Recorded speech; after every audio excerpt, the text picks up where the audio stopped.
Good evening, folks. Welcome back to another, I nearly said Monday, Wednesday night Hobby Hangout. How is everybody? Hope you're all well. Hope your week's going well so far. Hope you've all got your paints and your brushes out ready to go. I know I've just saw Joachim there putting down the painting brushes for painting the house and picking up the miniature painting brushes. So how is everybody? What have you got on the hobby table tonight? What are you painting? Are you sitting chilling? What's the plans? Let's have a look and see who's joined us this evening. We had, I'll scroll all the way back to the top of the chat. Seems as you've probably been very chatty while you've been patiently waiting. Peter Nicholas was in nice and early, said he was only here for the bacon. Nice to see you, Pete. Lord Maiden has said he's going to see it in the rerun as well. Hello, mate. Hello in the rerun. This is your saying this. We've got Tolmod Greybeard in as well. Nice to see you. We've also got Peter Cooman in. We've got Dave Mackay in. Nice to see both of you lads. We've got Blizzards. Did I say Blizzard? I can't remember. Hello, Blizz. We've also got Marcus, the Super Pumpkin Man. Scott Latham's in. What about the rum? And we've got, let's scroll down. You lot were very chatty tonight. Ortega, hello in the rerun as well to you, sir. We've got Joachim there. Yes, time to stop painting the house and start painting some minis instead. What are you painting tonight, mate? We've got a lot of Christians in as well. Good evening, Chris. And we've got John Estels in here to the BlackJack Arenos. Hello, John. Hope you're well, fella. And then if I scroll down a bit more, we've got Jill Monroe. Good evening, Jill. How are you? Hope the hay fever's under control a little bit more this evening. We've got Anna in as well. Good evening, Anna. Busey's in. Nothing on the table tonight. Oh, yet again. I was going to say yet again. Why not, mate? What are you not painting for? All that fancy 3D printing stuff. You could be painting some of that. Anna says painting up a shed load of terrain tonight. It's my next job, really. I need to start painting terrain. They're not great to be painting on a live stream. They're a bit big and bulky, to be honest. Yeah, I do need to crack on and do that stuff. We've got Meats in Taverns. What a name. Good evening. Welcome to the chat. He's got nothing on the hobby table tonight because it's too damn hot. I'll be watching this in front of the fan, though. I don't blame you. Jill's having an evening of building minis tonight. The hay fever has ruined most of my eyesight for the day. Yeah, I used to suffer really bad with hay fever years ago, but it just seemed to kind of sort itself out randomly. I don't get it anymore. Bobby Clark says, good evening. Cleaned the studio today and started his next project. I like that, mate. Tidy studio, tidy mind and all that kind of stuff. Nice. So we've got a good little crowd in tonight. Nice to see you all. Tonight, as you could see from the thumbnail tonight, we are carrying on with the Ripper Hulk, which is the Orc sort of I forget what they're called, the biggest ships for Kings of War Armada by Mantic Games. I think you'll remember last time we kind of painted the bulk of that. I've just before the stream started just kind of tidied up some of this yellow where we like we did it together. I'd washed it all and left it to dry last time, so I was just kind of highlighting those bits up. We'll do a little bit of dry brushing around the metallic parts. We'll tidy up these kind of horns and bones and stuff on here at some point, and we're also going to I've got the sails here ready to rock and roll as well, so we'll just very casually start kind of like layering up the colour on the sails as well. So that's the plan for this evening. John said he's I'm a bit big and bulky to be painting on a live stream. The terrain, mate, the terrain. Mark says, don't forget to drop a like. Thank you very much, mate. I can't even see how we're doing for likes. Is that 15 likes? That's disgraceful. Joachim says, I continue painting Curse City minis. Got a few left to paint before it's time to test the game. That's brave, mate. That's brave, getting them all painted before you give it a go. Imagine painting on them and then just playing it and going, that's not for me. James, good evening to you as well, mate. It's just about to replace a heating element in the oven after the dark event known as Cold Chips Monday. Ooh. Yeah, not what you need, mate, is it? Right, I think we might as well just crack on tonight. So I'll pop that down for a second. I think while we're waiting for some of the sails to dry, we'll come back and we'll tidy up some of those metallics. So I'll put it somewhere that's not going to get damaged and broken. He says gently putting it down. And I think we'll just start layering up some paint on these as well. No, I do want to just make sure that that's in focus. That's about right. So when I start painting it, and yeah, I've got a beer for this evening. Tonight we're drinking a bit of Brewdog called Lost Planet First Lager. There we go, that's what we've got on the table tonight.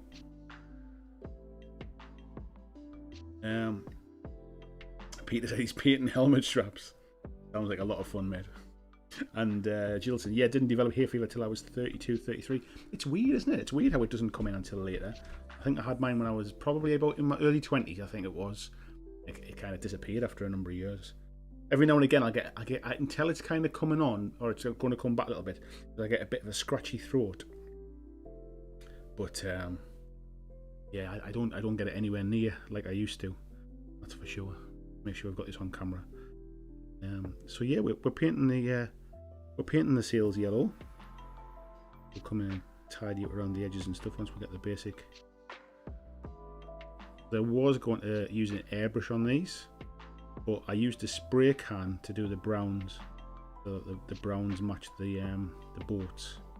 I'd rather just paint the sails up rather than actually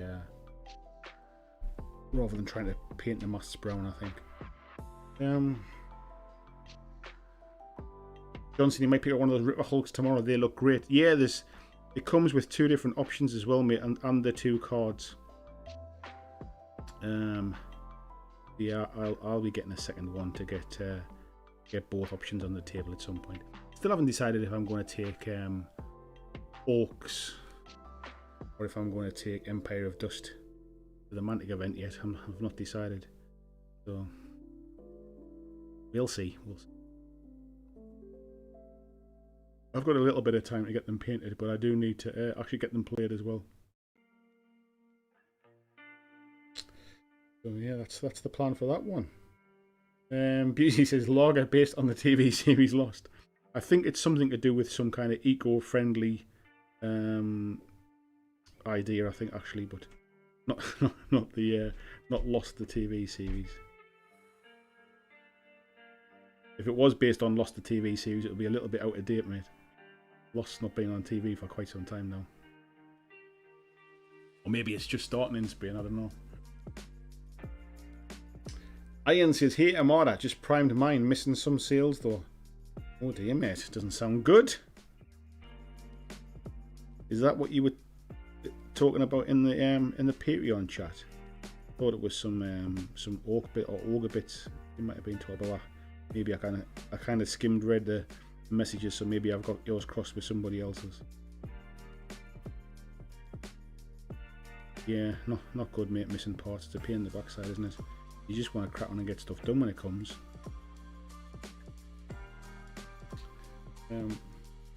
Scott's saying he's built his Armada core box on Monday night and found I only have half of one of the hammer fists missing its sails front end. 2 of you missing stuff. Oh dear. Something doesn't sound good in the warehouse at the moment. Get onto Mantic and get that sorted.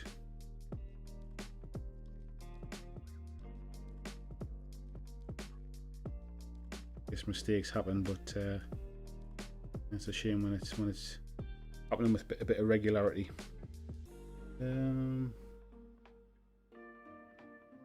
Marcus is saying, yeah, I have bad allergies my entire life and I'm allergic to basically every kind of pollen. You have my sympathies. Yeah, I've been quite fortunate. It seems to have escaped me these days. Right. So tonight's painting, I don't think it's going to be quite as interesting to watch. But I tell you what, it's quite therapeutic for me just to sit here and not do anything too technical. Just get some colours down while I have a chat with you lot. Yeah, I'll try and break it up. I appreciate it's going to be a little bit kind of dull and stuff, but I'm determined to start to kind of finish some things. Quite often when I'm painting things on the live streams, I might not get completely finished, as I didn't obviously with the Ripper Hulk last time. And then what happens is I always feel that I should start something new for the next stream, so I end up with lots of bit part painted minis. So the idea is just to start getting things finished.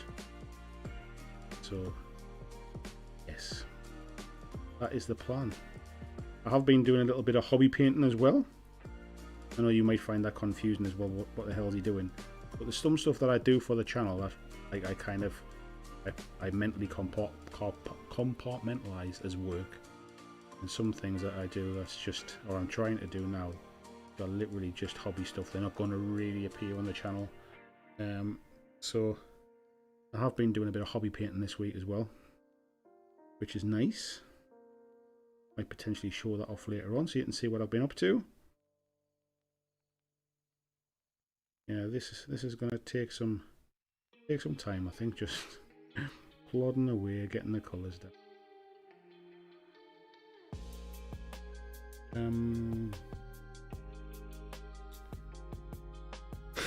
Bobby said, oh, scrolled a little bit.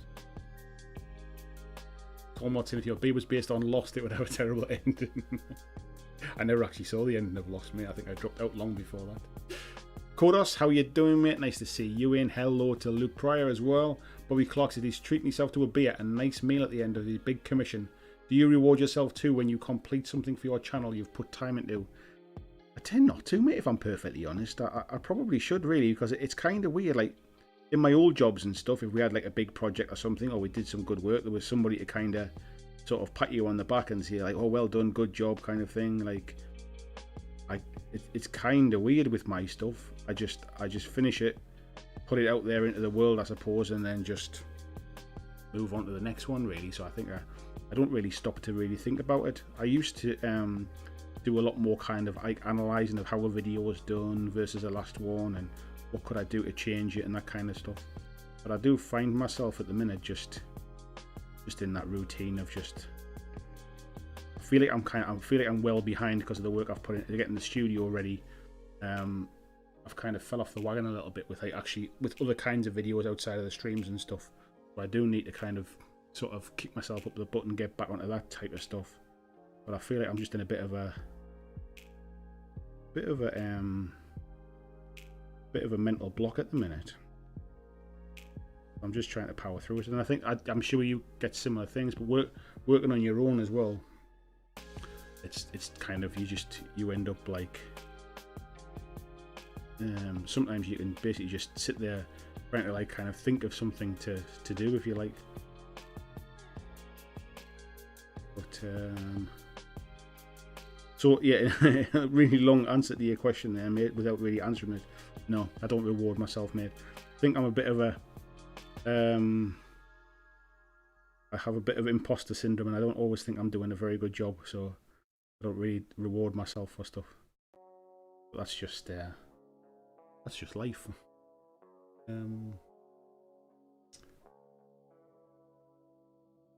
Peter says too much beer can give a terrible ending.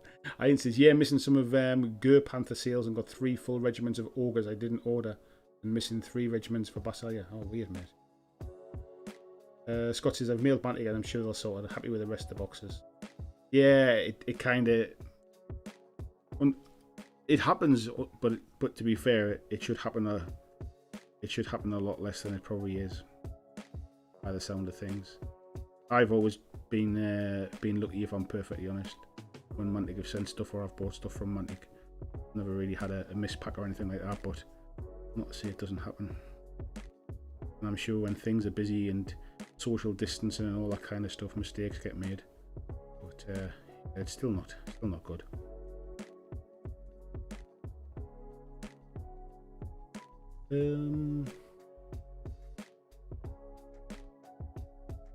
Yeah, not mad about it or anything. Jilson, your Marvel Crisis Protocol work has been looking lovely. I'm enjoying it. It's just there's just something I think that's I'm not really kind of putting any pressure on myself, because it's just like there's no rush to get it done kind of thing. I don't have the pressure of painting on camera or any of that kind of thing. So I'm just sort of taking my time and just ploughing on with it. In fact, I think I can read.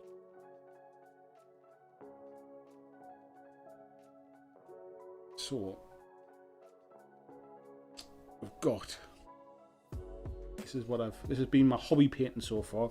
Let me zoom in a little bit. Wrong way. We'll get it into focus as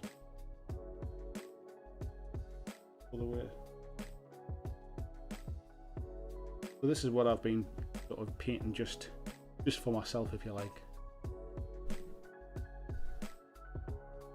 I haven't done the base yet. I'm kind of leaving the bases so I can do them all at the same time, so they're kind of like coming across them. That's what I've just been painting from my own little kind of personal hobby stuff.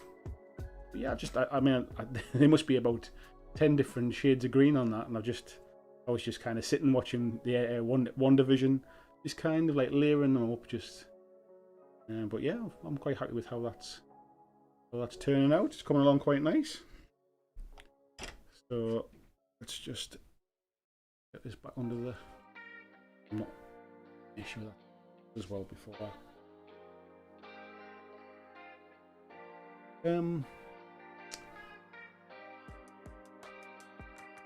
Meats and Tavern says, I'm ashamed I only cleaned up and washed my starter box. Still haven't got around to painting them before getting a game in, but I will, so this is very interesting to me. Yeah, I mean, they're lovely models. There's some nice crisp sort of details in the sculpts. But definitely advise getting stuck in and getting them. I guess my wife putting something in the bin outside. I wonder what the hell that noise was there. Yeah, I definitely recommend getting stuck in and getting them put together, even if it's just to give the game a bit of a go. Yeah, definitely get them built. Anna's saying, in the last episode of Lost, they find Andy's missing Patreon podcast episodes. Oh, I must admit, I've completely forgot about those things. I do need to get back in there, start doing them again. My mojo is a bit low at the minute, if I'm perfectly honest, and I'm trying to get my mojo back. I think all that long period of time of not seeing people and not playing games and stuff I think it's kind of finally caught up with me, and now we can start meeting and playing games. I'm actually struggling to kind of find time to fit them in, because sort of like, if you think about like last week and this week, Monday and Wednesday I live streamed. Thursday is my D&D night. This Friday, I'm going away for the weekend with the family, so I'm away all weekend with the family, so there'll be no games this week. During the day, it's quite difficult because obviously people are at work and stuff like that.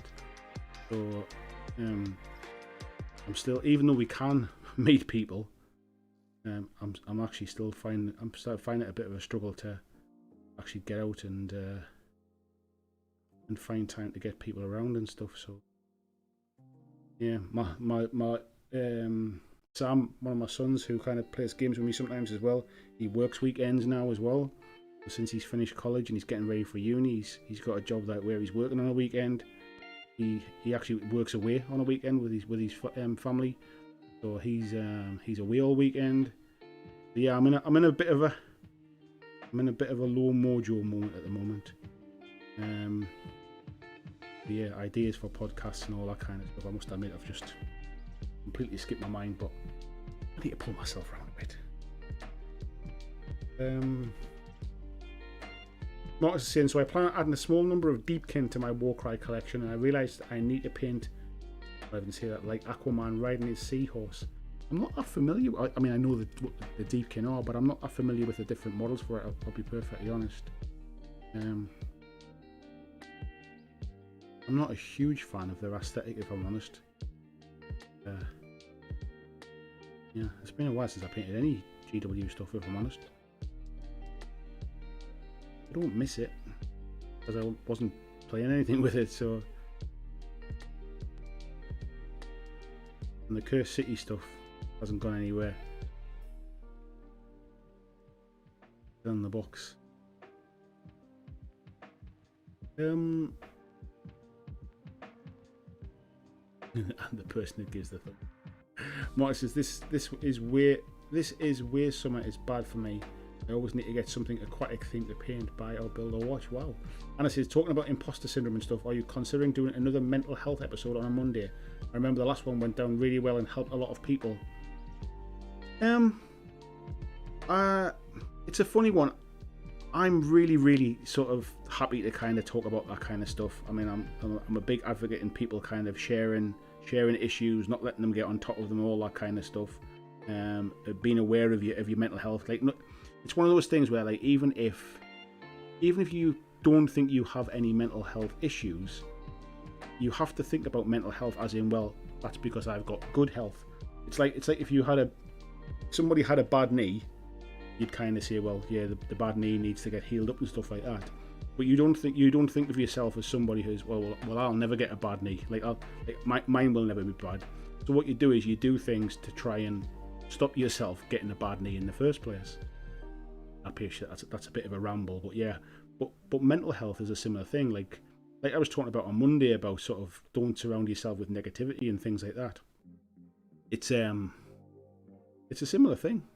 So yeah, I'm always more than happy to kind of talk about it. I'm always concerned that I'm talking about stuff that people like thinking, but I come here for gaming stuff and he's rambling on about this stuff. I don't know. Like I say, I work on my own. I don't really have anybody to bounce ideas off so much, so I do kind of second guess myself when it comes to certain topics. But that's the kind of topic I'd like to talk about if folks want to hear about it. I'll let that dry off a little bit before I get to the second coat.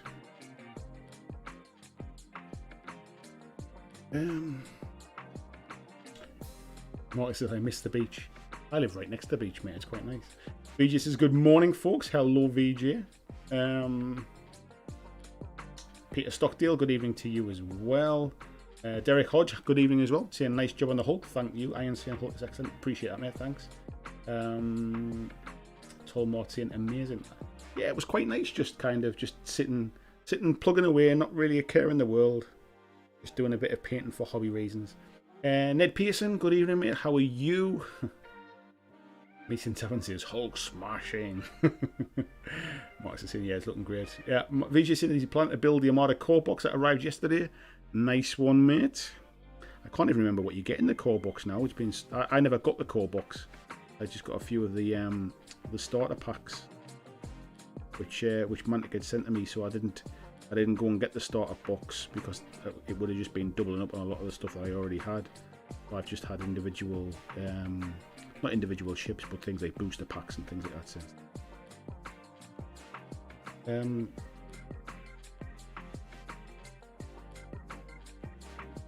Johnson, I see what you said about the photos you took of Hulk on video. Those highlights look awesome and much more vibrant than the photo. It was funny, mate. On the photo, it made like the kind of like the highlighted green. It made it look really like sort of luminous, like almost like as if I'd used some kind of like fluorescent paint, and that's obviously not how it is in real life. So I tried to kind of like tone down the color on it, like in the app of the photograph, like editing it. And it just basically made all the highlights look a bit washed out. So yeah, for some reason, I don't know whether green's a funny colour to photograph or what, but it didn't seem to want to kind of be reflective of how it really looked. And I didn't have any of my kind of like lights and stuff out. I was literally just using kind of light coming in through the door in the garage, really.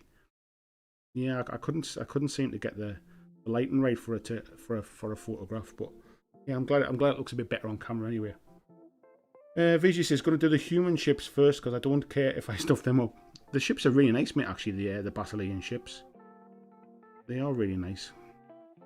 I would recommend doing what I'm doing now, mate. So build your ship and then kind of build the sails and paint them separate. Because if you put the sails on the ship, it is really, really hard to kind of to paint the sails. So I would recommend doing what I'm doing here, mate, and just, whoops. Not even on the camera. There we go. Doing it that way.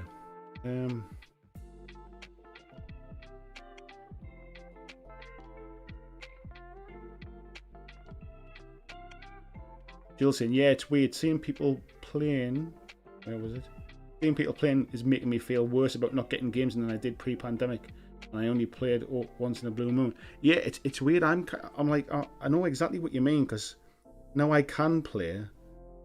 I feel like I'm doing something wrong by not playing more games, but I'm actually struggling to kind of fit them in amongst other things, because obviously like Tuesday is the only night I had free this week, and it was like, well, actually I need to spend a bit of time with my wife. I've not seen her all week, and I won't see her the rest of the week kind of thing. She's working all day, I'm working all day, and then on an evening I've been streaming and D&D this week and other bits and pieces. So kind of like Tuesday is our night where we you kind of sit and sort of do something together, be it watching some TV together or watching a film or playing the game or something like that. But yeah, it's weird. I kind of like, and it's, to be fair, it's not like I haven't had offers of people saying, "Would you like to play games?" There was somebody called Kieran Bradwell, who kind of runs the Gotham to Samaria group.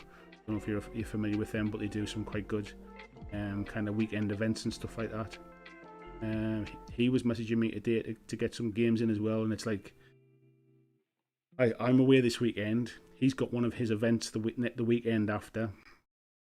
I feel like I'm kind of like trying to catch up. John, who's in the chat, he's offered to play some games as well, and I've either had to kind of cancel in the past or kind of call them off because of sort of been working on the studio and trying to get things finished before sort of carpet fitters and stuff were coming, or they're playing on a Thursday night and it clashes with my D&D night, or just like I want to play. I just feel like it's really weird that I'm struggling to actually find the time to kind of, to the word I'm looking for, basically to kind of coincide with other people. So, and that in itself becomes a bit stressful because kind of I planned on doing more content with kind of gameplay and stuff, but I hadn't planned other content, and then when the gameplay is not happening, I'm like, right, well, I need to come up with some ideas for other video content, and I end up second guessing myself and going, oh well, that's not very good. Nobody wants to see that kind of thing, and before you know it, you've done nothing. Even though I'm like busy doing stuff, the amount of pod videos that I've started and then went, oh no, I'm not, like, that's no good. I can't do that. Just in this kind of weird headspace at the minute. I think like I'm not unhappy or anything like that, but creatively I'm in a bit of a, I've got a bit of creative block. Could really do with like a bit of a something. I was kind of like hoping things like sort of UK Games Expo and things like that was gonna kind of give me a bit of a lift, you know, a bit mentally, to kind of get away for the weekend, surround myself with gaming, get chatting to people and stuff like that, but just a little bit far off at the minute. Yeah, struggling creatively at the moment. Let me just a little bit. Bobby's saying his girlfriend's been made redundant. She's now starting a cake making business. It sends you a tasty treat or two to help a little when boosting your mojo. You know what? I think I just need to be around people as well, mate. But I never turn down cakes. I think I just need to kind of, like, I really enjoyed playing Marvel Crisis Protocol at the weekend. It was nice, but I must admit, like, sort of sitting for what was the best part of probably about 4 or 5 hours, sitting with my mask on, kind of playing the game and stuff like that. But it was a hot day as well. It was getting a bit hot and sweaty. It wasn't quite the social experience I would have liked in that respect. But the guys are great. The guys I play with, I knew a couple of them. One of them was a new guy I'd not met before, called Thomas. We had a really good game. Yeah,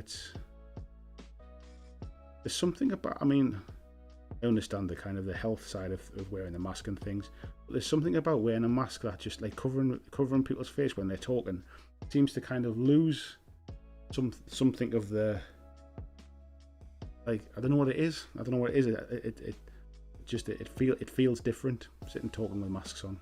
I feel like people are hiding their face and stuff. I don't know, like, no, it's not the case. I'm probably just rambling now, but yeah, that's how it feels. It's weird.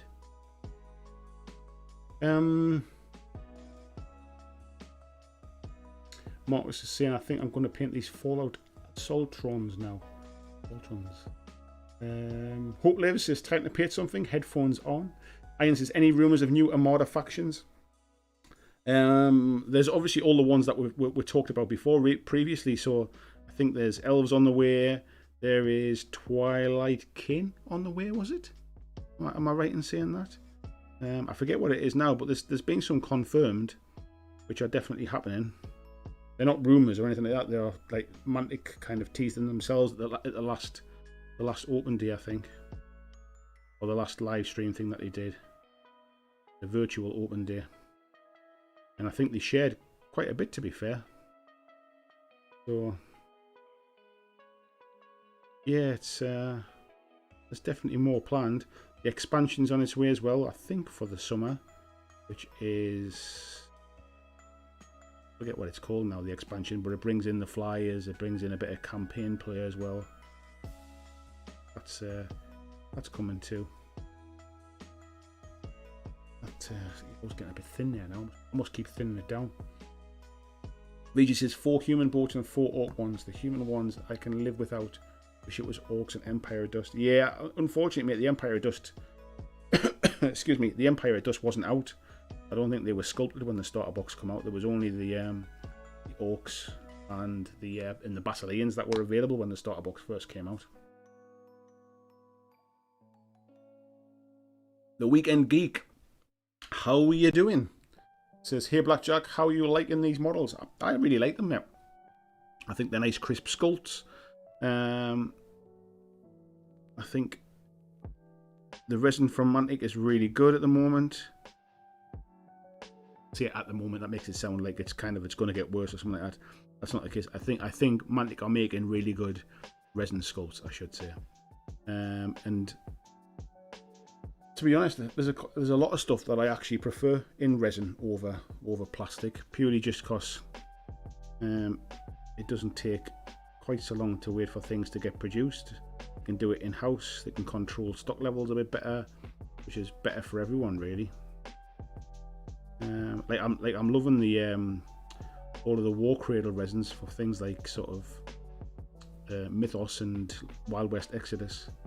I feel like companies are moving more and more away from metal these days and replacing a lot of stuff that probably would have been metal in the past with in-house resin production, or certainly local resin production. So yeah, again, long-winded answer to the question. Yes, I'm liking them.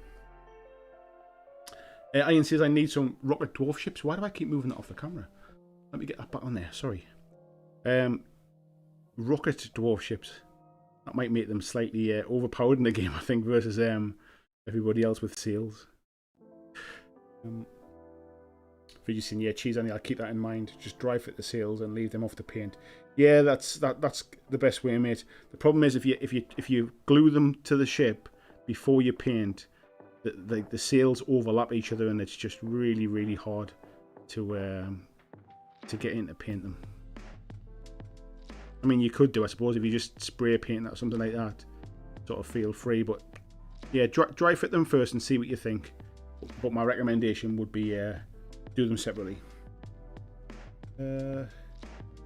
Scott's saying, I think we'll see a Salamander fleet next year and a Dark Elf later this year.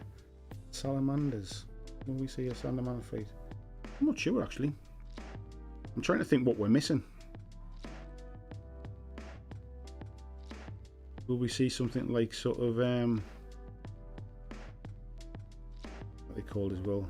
Abyssal Dwarfs, maybe? I think Abyssal Dwarfs would have something. I think Night Stalkers and Twilight Kin are very closely kind of linked together. I don't think we'll see anything for I don't think we'll see anything for like Northern Alliance. Or is it Northern Alliance where I forget what the ships were that were the what was Kingdoms of Men, wasn't it? The ships from Warlord.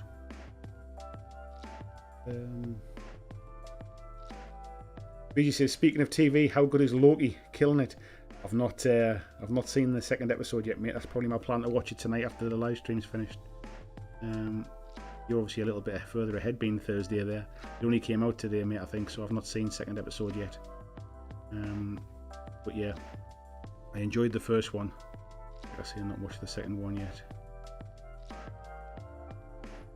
But yeah, I've just been watching the last episode of WandaVision. I had one episode left to watch, so I've been watching that tonight. And I've got about 10 minutes left of it to watch when I finish the stream. I think I'll watch the end of that episode and then second episode of Loki. But yeah, I'm enjoying. I must admit, I'm enjoying the Disney Plus Marvel stuff. they're knocking it out the park with that.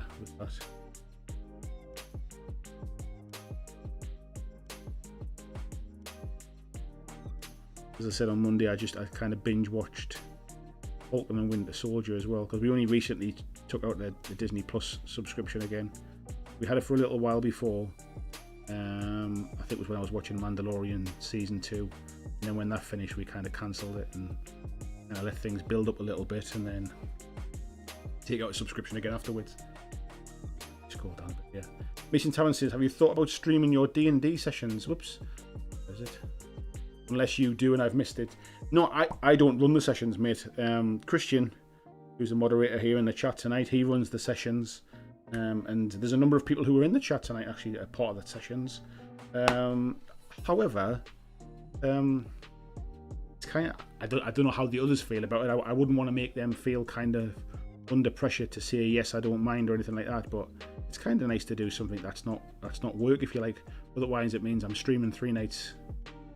And also, I don't know if D&D on the channel with kind of miniature gaming, I don't even know if they would go together really. So yeah, no plans at the minute, mate, to stream them. It's kind of nice just to have a bit of downtime. So that's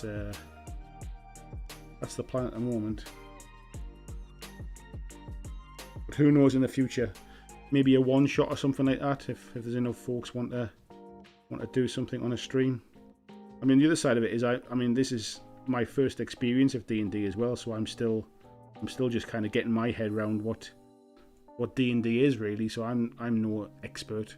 Christian's is a really good DM, and the other guys are a lot of fun in the game and stuff like that as well. But I certainly wouldn't want to put people under pressure to sort of be on camera, especially if they're not used to it and things.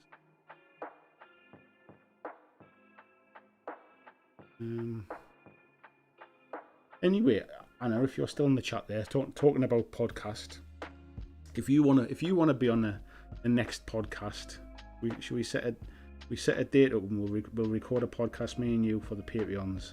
Get me back on track.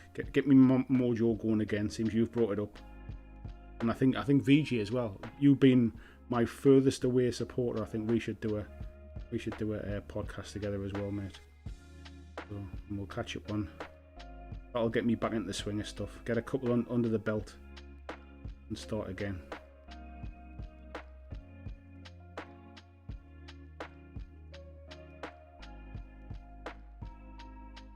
Might be a good start with things rocking and rolling again.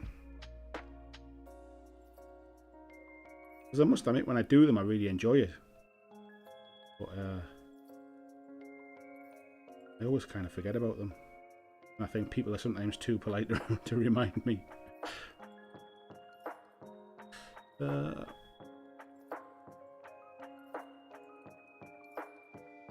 are we up to here? Tony Howell, hello fella, how are you doing? Jill saying a creative plateau. Yeah, it's kind of weird. I don't know what it is. I just think it's almost like being cooped up, working on my own for a long period of time. It's just kind of caught up with me a little bit, and I think I just need to get out there and start experiencing, start going out to meet companies again, and start getting more games in, and it just feels weird.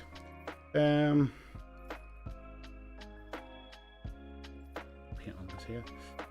Henry Mendes, how are you doing, my friend? How are you doing? He says, are you still playing Warcry? Yes and no, mate. Yes, I intend to keep playing it. No, because I'm not really playing any games at the moment. So it's not because I'm choosing to not play Warcry. I'm just not playing anything at the moment, mate. But I intend to. Warcry is definitely one of the games that I wanna film some kind of sort of gameplay footage for a number of reasons. One, because it fits really well on camera. 2, because I know the rules inside out. I don't have to worry about them too much.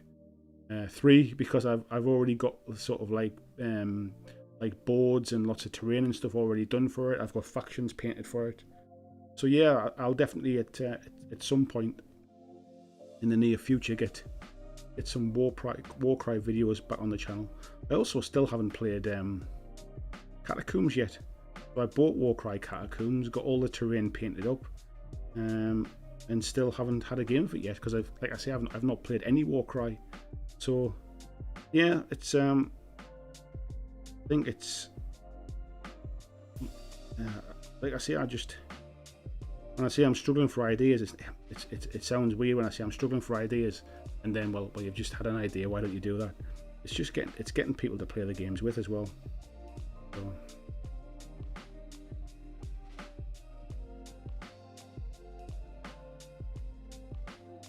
And I think at the minute as well, obviously the nice weather, people are out and about as well, enjoying a bit of sunshine at the minute rather than being cooped up playing games as well. And they've all been locked down now. The sun's out, they can get outside and do stuff. So, Ian says, I hate playing games in masks. Hard to hear. Rather would wait until this is over. Do you know what it is, Ian? That was exactly where my head was recently. I think I said this to John as well. I'd rather wait until I can play games without a mask before I start playing games again. But a couple of things. One is I got a better mask that was a bit more comfortable and a bit more breathable. So I thought, oh, like I'll definitely that's better. I'll kind of get out and play games again. And the other thing was I thought, you know what it is? If I don't do it, I'm probably never going to play games for a long time, because I can honestly see things, especially I'm not sure where you are, Ian. Certainly here in the UK, I can see masks being around for quite some time, yeah, even when restrictions lift. So I guess it was kind of one of those, just bite the bullet. I'm only kind of cutting my nose off to spite my face if I'm not playing games for that reason. So, and I do understand that they're beneficial and all that kind of stuff. I'm not like kind of anti-mask or anything. I just really don't enjoy wearing them.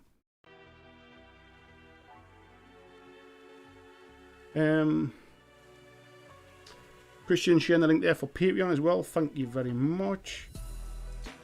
John says, no pressure to play, but if it works for you and it's going to be good for you, get a game, let me know. I appreciate that, John. Yeah, honestly, mate, I'm not kind of like ducking and diving your options, your offers or anything like that, mate. I seem to be struggling to kind of to fit it in at the moment. Hopefully, after we've had this weekend away, and we should start to get my weekends back and things as well.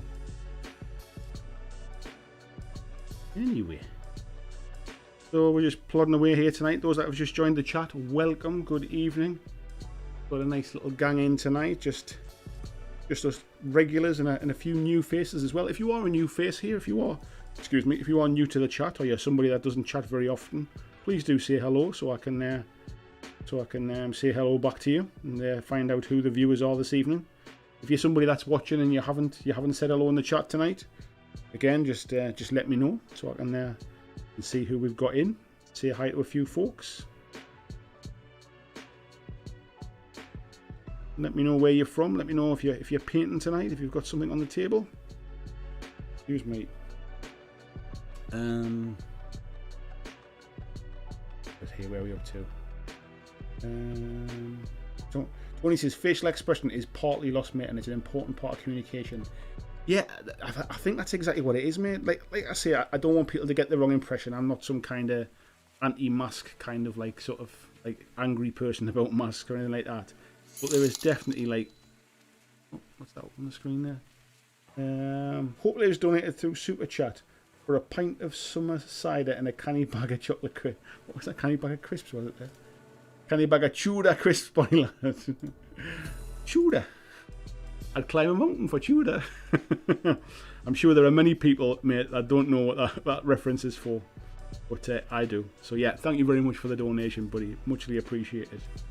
I will treat myself to a beer with your donation. Thank you.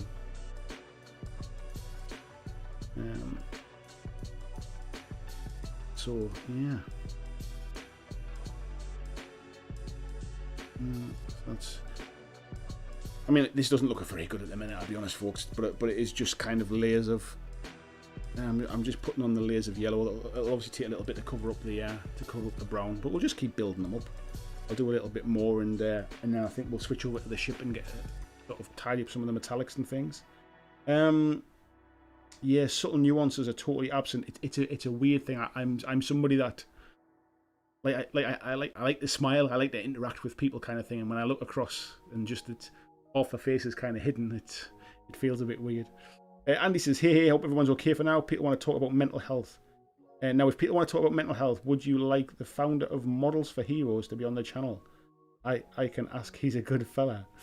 Do you know what it is, mate? That might not be a bad shout. Leave that one with me, mate, because that's maybe a good way to put a bit of a spin on the topic.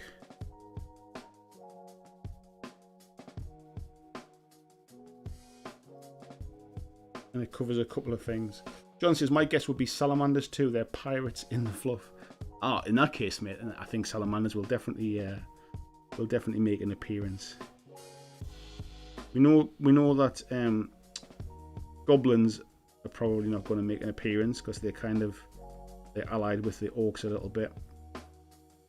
I think it's already been said for fluff reasons that Ratkin won't get ships, purely just down to the fact that I think the way they kind of talk about it is that their technology, they don't have the technology to build ships and all that kind of stuff. So yeah, it'll be interesting to see who does get ships over time, and to see if they keep fleshing out the existing factions as well, because I'm assuming they want people to keep buying. So are they going to just keep bringing out more and more ships? Is it going to just kind of reach a peak where it's like, right, if you've got all the ships you need for that faction, then you need to kind of start buying another faction? I don't really know what the long-term roadmap is for it. Maybe they're just playing it by ear and seeing how popular it is.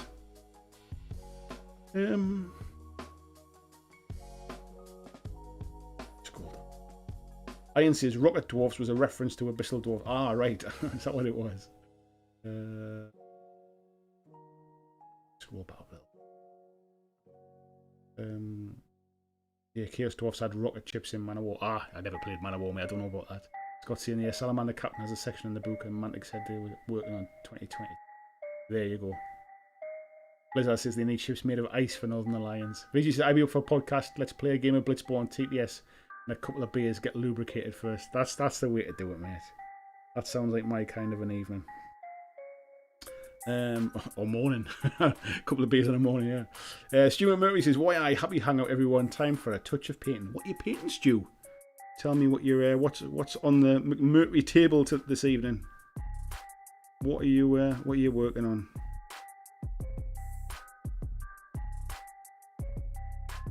You know what, folks? I'm gonna paint these another time.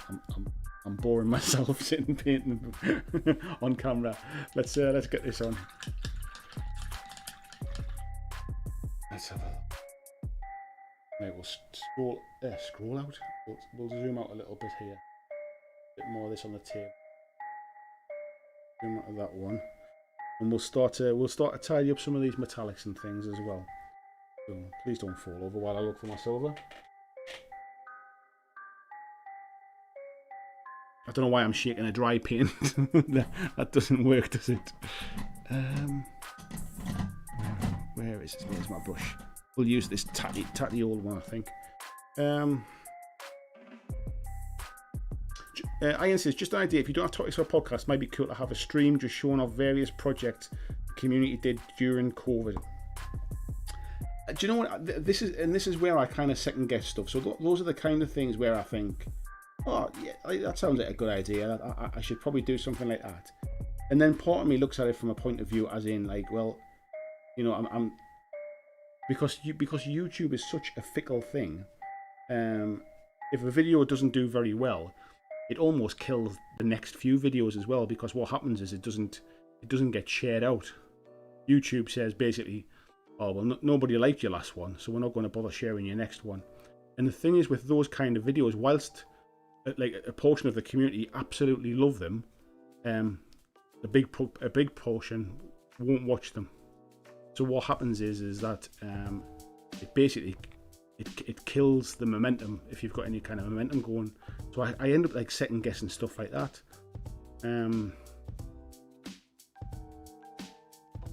But anyway, at the end of the day, I'm still trying to grow the channel to make sure it's financially viable in the long term, and it's doing okay. But like I lose Patreons every month, and then I gain some more Patreons, that kind of stuff. And as long as I'm kind of gaining more than I'm losing, it's then obviously from a financial point of view, it's okay. It's kind of like I'm still kind of keeping the wolf from the door, if you like. But at the minute, I think with summer coming up, I think less people are watching. I think somebody mentioned that in the chat. The views are down a little bit because of the summer months. Happens every summer. It's to be expected. I'm not kind of overly worried about it. But views are down. There's a few people have kind of sort of cancelled Patreons and all that kind of stuff. It just makes you second guess stuff.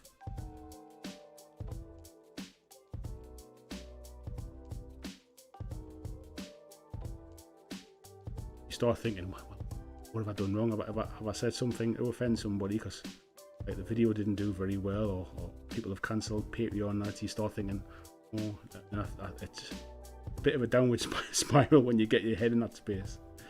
Start thinking that you've upset somebody. Right. So we're just dry brushing up some of these bits to make them pop a little bit more.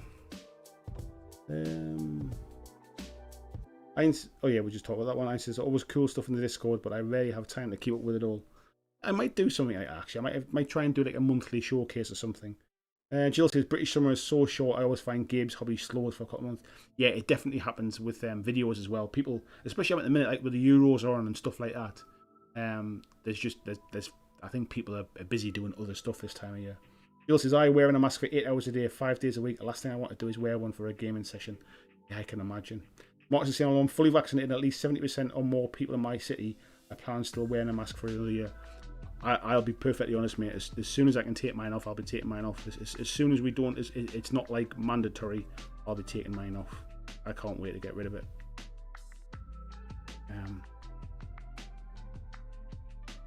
So yeah, I'll not be kind of hanging on to mine, that's for sure.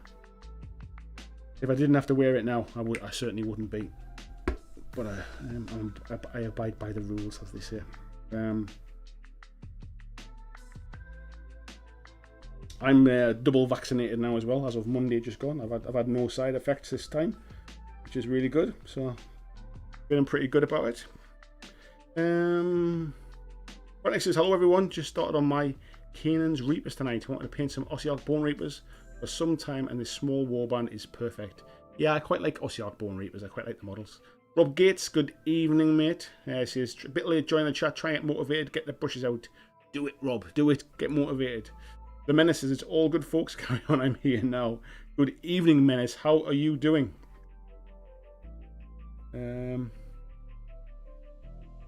Oops. Andy's saying there, let me know, see if you're doing it. I've just saw you've sent a message there through me. I'll check that in a bit later on. BG says, I see the sails also need to be glued together. Should I leave those apart or glue them before paint? I would glue them, mate. So these ones for the Orc Ships here came in 2 halves. So I glued them. I glued them so that the sail is in one piece like that. The bits like, so for example, this is where it gets a little bit fiddly. So this sail here like goes on the front of the ship, and the next one, whichever one it is, I forget which one. Let's just say it's this one. I'm not sure if it's this one or one of the other ones. I think it's one of the other ones. Is it this one? No, I think it might be that one actually. I can't remember now. This one. One goes.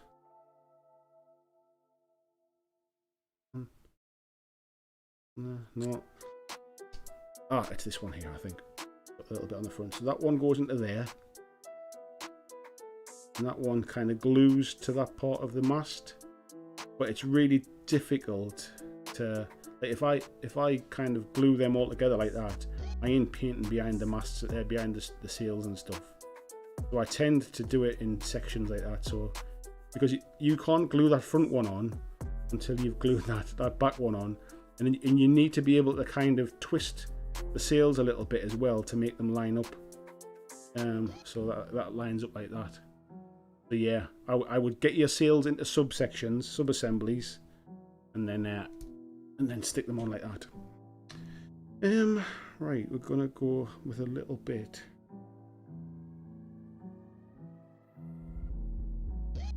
Oh yeah. Appreciate sharing the links for the t-shirts and hoodies. Thank you very much, mate. John saying I can't wait to buy a mini winglet. The mini winglets are quite nice, aren't they? I've got no idea concept of how small they are, mind.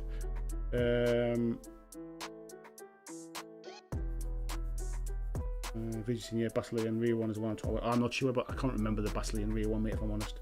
Got says, yeah, I glued mine. I feel it'll be easy enough to paint round. Moose Eaton, good morning, sir. How are you doing? BG says, I just wish you and Adam had an annual Patreon option. I'd rather pay annually. I can certainly look at it, mate. One of the reasons I've kind of not looked at it previously, and I know you mentioned it. Well, I just look for something.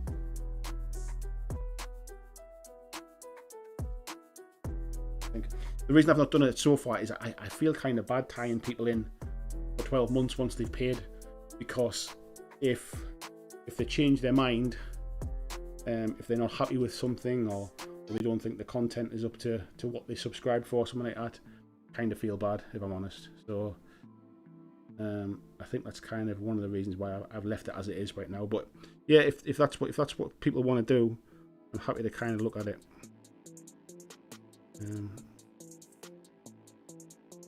I do some of these bits of bones. I always forget, Ford, which way do you kind of paint bones? Is it darker at the tip of the bone, or is it darker at the base of the bone? I always forget which way around to do them. I'm sure I always do them wrong.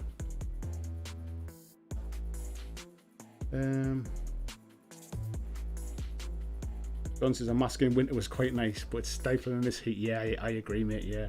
Stu said I'm putting some more work into Blood Angels Chaplain with a jump pack tonight. Yeah, yours is looking fantastic, mate. That one that you posted in the Patreon Discord, mate. It looks awesome. BG says yeah, it's about options. Scott saying darker at the base. Yeah, I think I always get it wrong.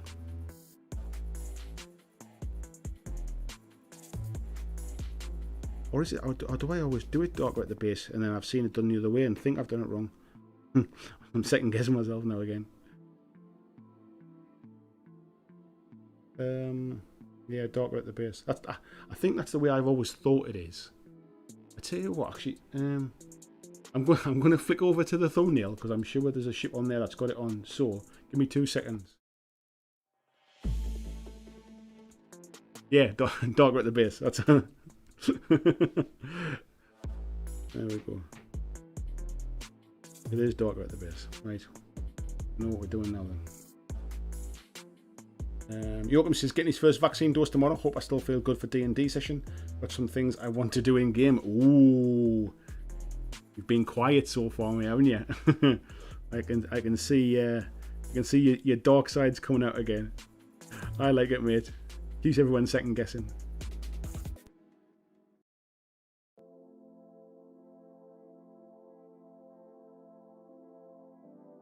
So yeah, unless anybody didn't catch that, Joachim is also part of our D&D group. So.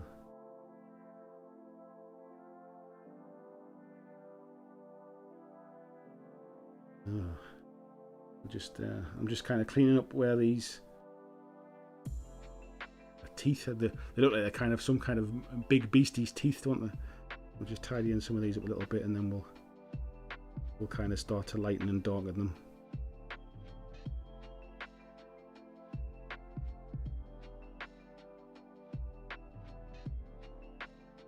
Was anyone looking at any new games at the moment? Anybody got anything sort of brand new to them that they're looking at? Is anybody looking at Kickstarters? Is anybody trying to slim down their collection? Are you looking at kind of ditching any games? Interesting to see what people are looking at the moment.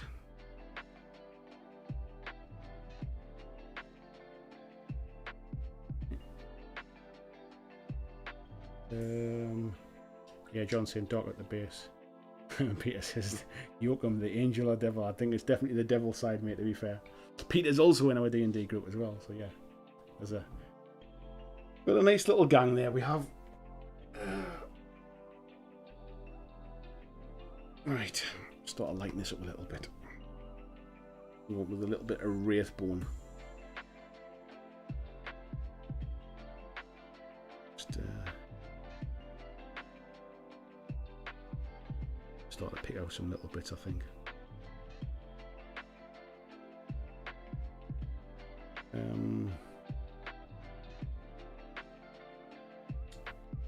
Peter says, I got Fallout recently, but only had a quick look. I remember you saying, Peter. What's your thoughts so far, mate? I've not even seen any of the models in the flesh to kind of see if what the quality's like or anything. Wesley Favreau, hello Wesley. He says, Mantic Games has really become the new Spartan games. Kings of War, Armada, Warpath. I see what you mean, kind of like bridging all the different stuff, but I guess without the naval game, they've kind of always had a good mix of stuff, haven't they? Those ships are fantastic, very orky. They are very orky, mate. I must admit, I do like these ships. Especially when you get the sails and stuff on them as well. I was tempted to do kind of like black sails on them. But I also do like them with the red sails. But I did red sails on my Basileans. Because when I first got them, I wanted to paint them a bit different to the box art. So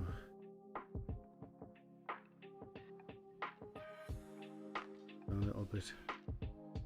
Bring some of that down.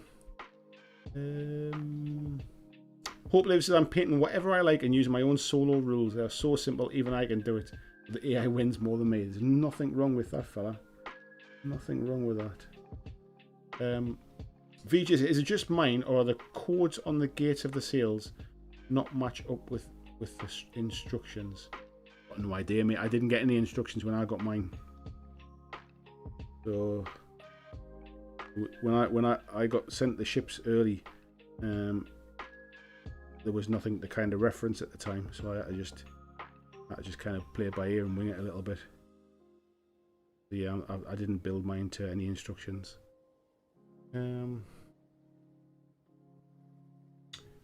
BGC is thinking of selling off a bunch of GW stuff. Some painted, some still on the sprue. Nice, mate. Nothing wrong with selling a few bits and pieces, mate. Puts a few more quid in the coffers for other hobby supplies, especially if it's stuff you're not going to use. Just darken the bottoms of these a little bit, I think, as well. I think we'll use a little bit of contrast to darken the bottoms. Use a bit of Gore Grunter, I think.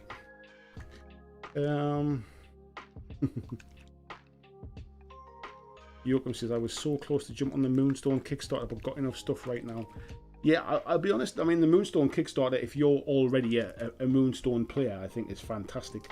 But if you're just starting out, I think the better option is to almost swerve the Kickstarter and just buy some stuff that's already available.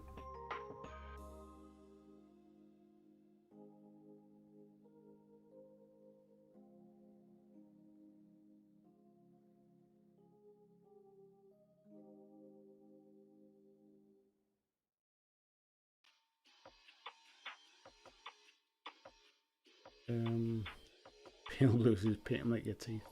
Wesley says, well, red does mean they go faster. It does in GW Orcs. I'm not sure if it does for Mantic Orcs.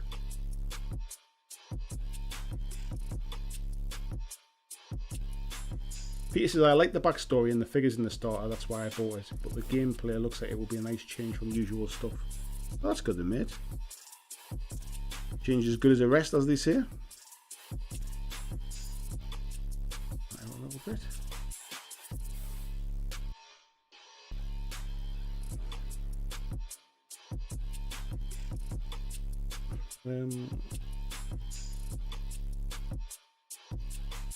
Menaces was curious about Moonstone too, but I'll wait for a bit. Love the models.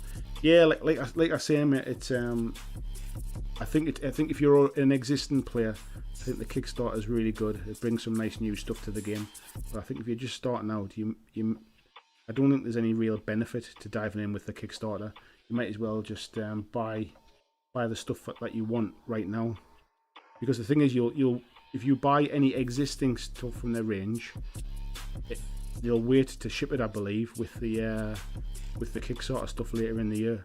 You end up waiting sort of 5 or 6 months to get your bits and pieces. But yeah, if I was thinking about diving in like that, I would certainly recommend just buying the bits you want now.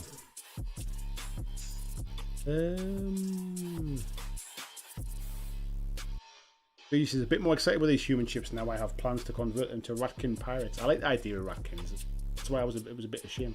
Dale says bleached elephant teeth. I tell you what, I think these are a bit bigger than elephants, mate. I don't know what kind of monsters these have been. Jill says still no end to spring 2 with 1 salary, so no hobby budget.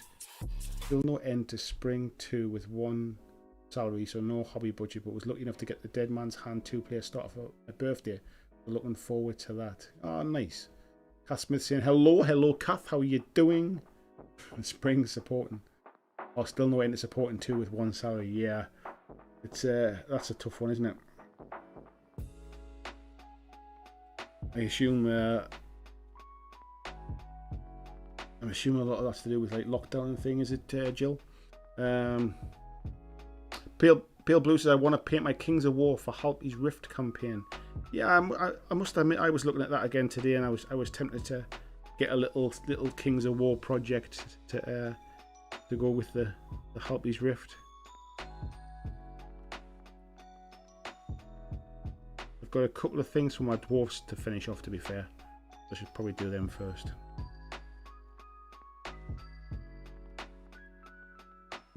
Only because I forgot I had them. I only found them recently when I was tidying stuff away out of my old hobby room to bring down here into the studio, and I found a box with some things in, with some earth elementals in. So yeah, I should probably get them finished first. Right, teethy. I think we'll do a little bit more on the yellow for the tips.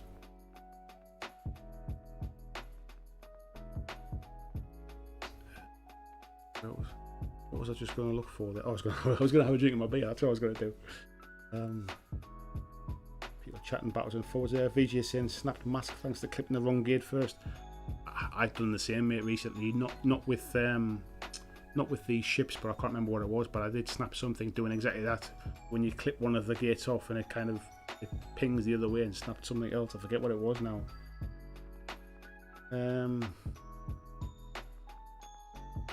Kath says, play my first ever minis game ever, Infinity. Helped. I had a lot of help but understood it quicker than I thought it would and really enjoyed it. I'm glad you enjoyed it, and I'm glad you said it's not as difficult as you thought either. It's definitely confusing as a game, plus there is so much information that's kind of bombarded at you. Yeah, I'd agree that the basic rules are not too bad. Ian says your dwarfs are killer. Would love to see you paint more. Yeah, I think I should. We'll kind of fill them out. I want to just see that. I don't even think I've ever laid them all out and taken a photograph of all the stuff I've done. Jill saying, yeah, brother worked in hospitality but lost his job and flat. Ugh, that's awful. John says I put together an undercoat of the new Ogre Warlock. It's really awesome. That will be my reward after this horde of goblins. I quite fancy painting like a horde of something, if I'm honest. Maybe I'm just being a glutton for punishment. Michael Cowan, good evening to you, mate. How are you doing?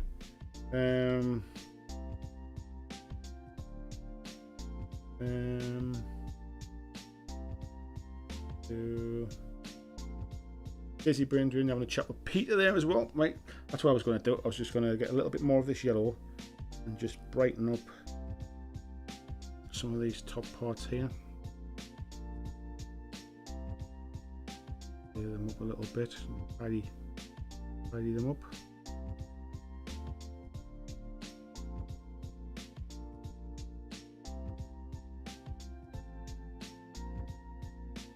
Dave saying Forces of Nature will probably be a giant tree herder doing backstroke, like a big stick man.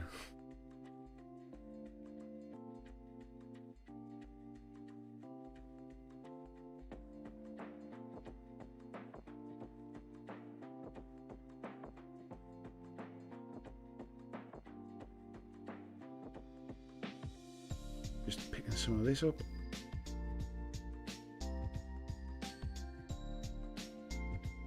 Peter says, Fallout for the win, as Eric Bay might say. Fallout for the win.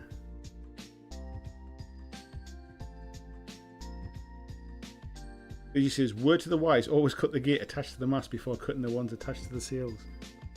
No, I must admit, I always just dive straight in. Probably more good looking good than good planning, and I've not done more damage in the past.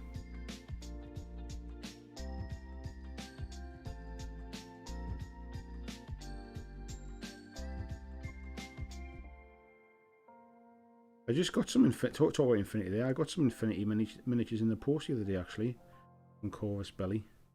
I don't know whether they'd been delayed a bit or what, because they were talking about some exclusive miniature that you could get if you pre-ordered it during March.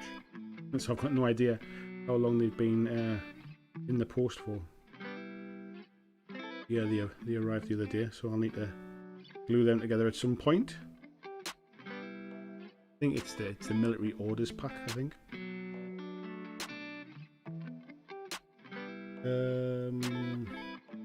Yeah, I'm having a bit of a chat there. Bit of a natter. How are we doing for time there? 20 to 10.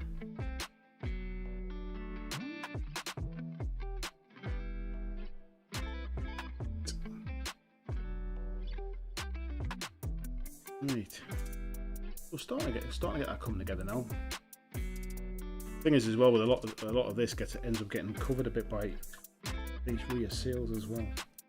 So I think that one comes into here, I think, in there. That one goes in there. Oops. There, I think. Oh. And the big one goes at the back, I think. That might be the way they go. We'll just zoom out a little bit.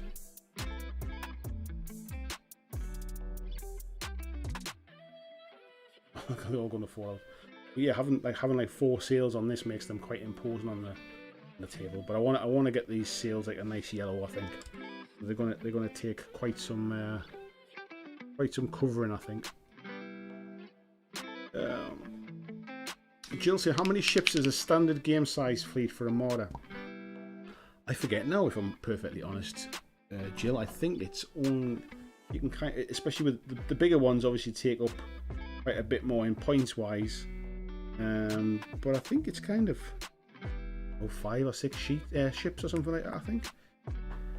Ice Moon, good evening. How are you doing? This is a little late, but good evening all. Nice to see you. Nice.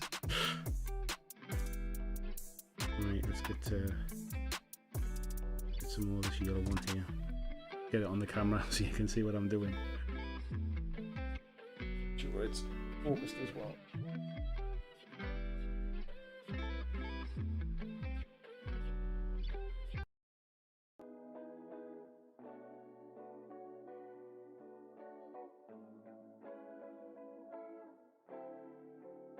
Keep layering these up, and we'll put a bit of shading in once it's got good coat.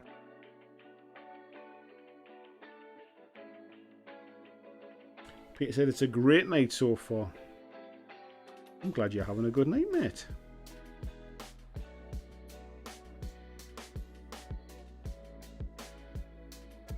I'm glad you're having a good night. So I've got a million things to do tomorrow.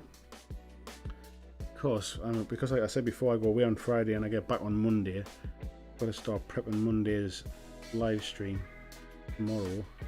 I've also got a video that needs editing as well to go up for the back end of this week. I've got some other work I need to get prepped. I need to get a case out the loft. Yeah, Thursday's going to be a busy Thursday for me tomorrow. I think I'm going to have to be up early to try and make the most of it.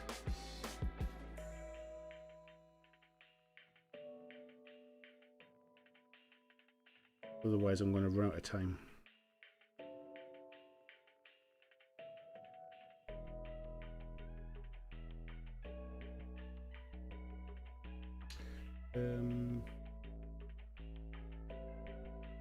Yeah, John's saying there, starter box has 2 fleets of 4, which is about 100 points and 200 points, depends on your build. Could be 5 to 10. Yeah, that's kind of where my head was at. Confirming.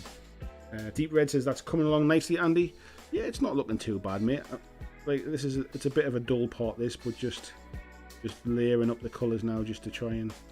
I probably, thinking about it now, I probably should have airbrushed these sails. But, it's all very zen. Just sitting painting them. It's not a bad thing to do just to pass the time, but it's probably not the best thing to be doing on a live stream. I forgot when I decided I wanted to finish this off, that this was going to be the bulk of the work. But at least that means I don't have to really concentrate very hard. Let me just move.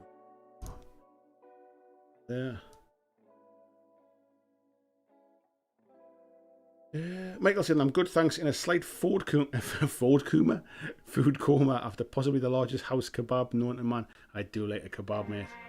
A man after my own heart there. Yeah, Stu saying he's looking forward to Loki as well. Nice one.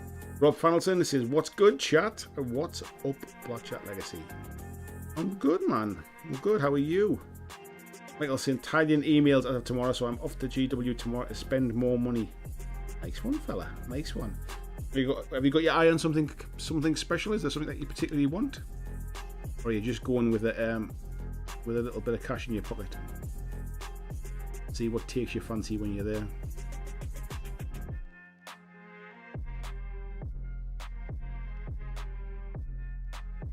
It's pre-order this weekend as well, isn't it, for AOS, for those folks that are wanting to pick up the Dominion box. See everybody in the, or it feels like everybody in their dog got a preview copy of it. I don't know whether you saw Goobertown, the video that he did. Basically, it was a bit of a weird one. He essentially did the one thing that he was sort of talking about everybody else does, and then basically asking GW to send things out a bit earlier. So yeah, it seems like there's a lot more folks got that Dominion set. I do hope there's enough to go around, because it does sting a little bit when they run out of product straight away, but they've quite happily sent it out to everybody and their dog. The real trick is to see how many of those channels do anything with the product outside of the unboxing.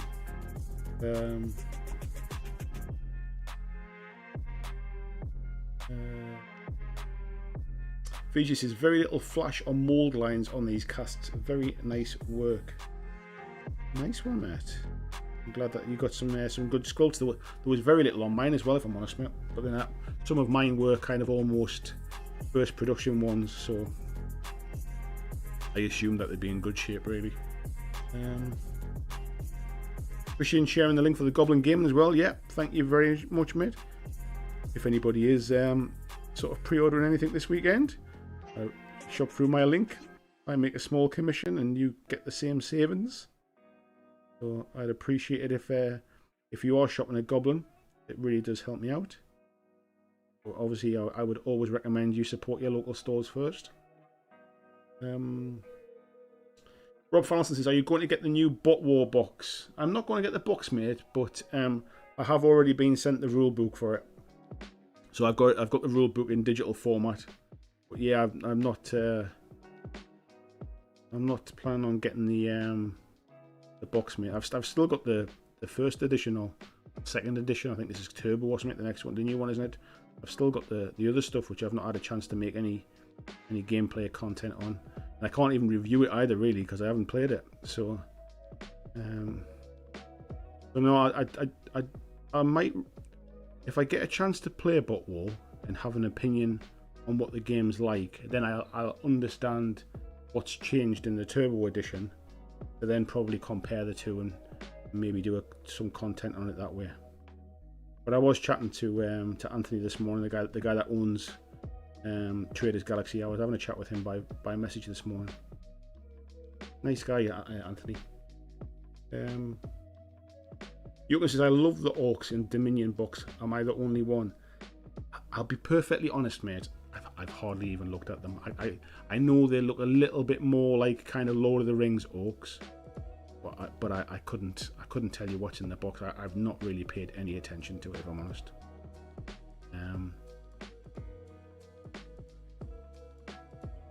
So I don't really know enough to kind of have an opinion on it. From what I've seen, they look nice, as in they look well sculpted, they look well designed, but they are quite a change from existing ones, I'll be honest. And they're very different from kind of 40k orcs as well. They look more real, as if orcs can look realistic, but you know what I mean. They do look more realistic. Like they don't look quite as comedy as the old orcs, if you like. I always feel like orcs feel like a little bit like kind of, they're almost kind of fielded a bit like space clowns in 40k, and I feel like in like the big kind of orcs, like the war bosses and stuff, I always thought were quite cool. But the smaller ones, like the what were they called, like the savage boys with like the bones and stuff like that, I always felt a little bit, not racist, but I was a bit uncomfortable with the design of some of them. They were very stereotypical, shall we say.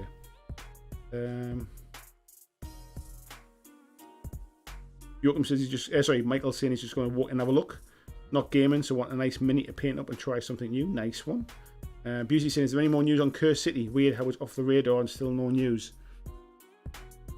I think they've intentionally just gone dark on it, mate. Whether it's the plan is to bring it back at some point, when they can get more production. What I would like to understand, if I'm perfectly honest, I would love to understand how many they sold and what was their estimate, because I have a certain amount of sympathy for them if they estimated they would, like, based upon Blackstone Fortress, shall we say, if they say, well, Blackstone Fortress sold this many copies in 2 years, therefore we should need this many copies for the first, let's say, 6 months or something.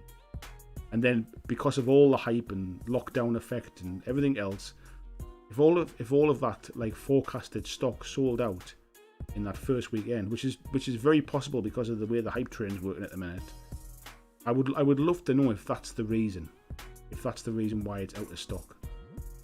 Because it would, I'm not suggesting it would kind of let them off the hook, if you like, but at least there's a reason behind it. It does seem kind of weird how they've almost just, it's almost as if they deny its existence now.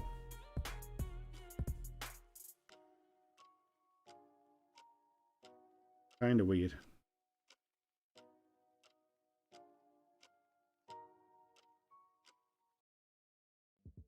But they definitely had plans to bring expansions, and I don't know what's changed. So maybe the expansions are still going to come. Who knows? Maybe it's just caused so much backlash from the community. Because I'll be honest, when I was talking on Monday night about like negative communities and stuff like that, Cursed City community was one of the most negative I think I'd come across, if I'm honest. There was some really kind of like sort of, and this is before there was all the problems about it selling out. People complaining about it better have this, or when the rules were being kind of like talked about, like, oh, that's awful or whatever it is. And I think there was a certain element of that, like, sucked some of the joy out of it for me as well. So yeah, it was a bit of a negative crowd, I think, for that game. And even now, like, it's still kind of a bit of a negative crowd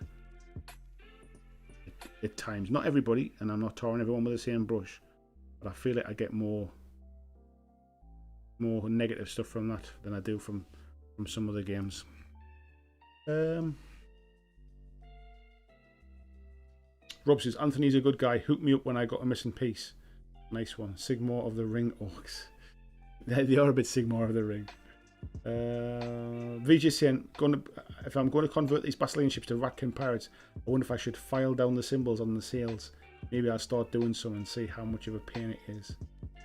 There's a few people have said about that, mate, about they wish the sails didn't have the symbols on. I mean, as you can see on these ones, there's orc symbols on these. I quite like them because it made it dead easy to paint. But if you are converting it, then I guess yeah, you could do it. It depends on how you think about them. If you think about it as in they've stolen them, I'd potentially try and kind of like almost graffiti them or something like that, as opposed to kind of file them off completely. Yeah, that might work, and save you some hassle of trying to get rid of them as well. But I think with them being resin, they'll be easy enough to kind of carve off and sand out.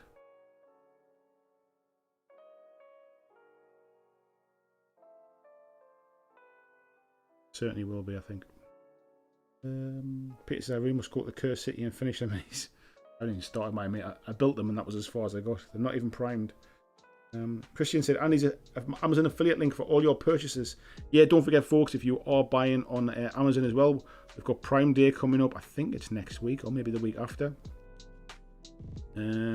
Please do remember to shop through my link. It really does help support the channel. It doesn't cost you any more money. It's purely just, even if you save my link as your Amazon shortcut, and then it means every time you click to go through to Amazon, you're clicking on my link. It really does help support the channel. So I appreciate everybody that does that. Busey said, I wish I knew. It bugs me having the box sitting on my shelf and it feels like nobody can talk about it and it doesn't exist anymore. I know exactly what you mean, mate. I know exactly what you mean.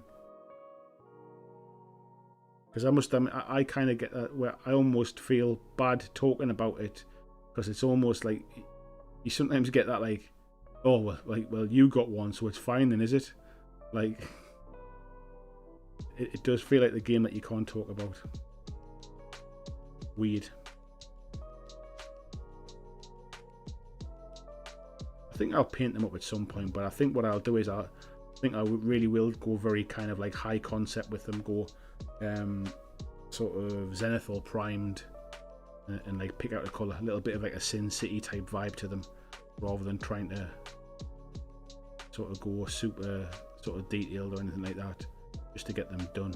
Because I'm unlikely to sell it for no other reason than I'm just too lazy to sell it, I think. BJ says, yeah, that's what I'm thinking. If they were paint to take off, I'll just graffiti over them. Peter says, I splashed out on one of BlackJack's baseball caps on Monday. When it arrives, I'll review it if you like. Please do, mate. I love mine. I'm really happy with the quality of the caps. But I want to see a picture, mate. I need to see a picture of it. But yeah, let me know what you think. Good to get some feedback and stuff. Because obviously, if the feedback's good, and I know that we're working with the right people, and if the feedback is that quality's not as good as you expect, I know we need to be kind of doing better. But certainly, all of the samples that I got, I was really happy with the quality.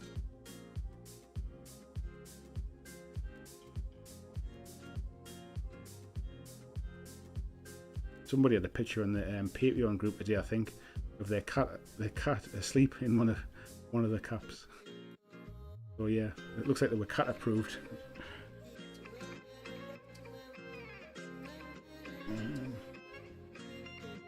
Peter says, I'm a bit of an expert on baseball caps. I have quite a collection. I like a cap, mine. I must admit, man.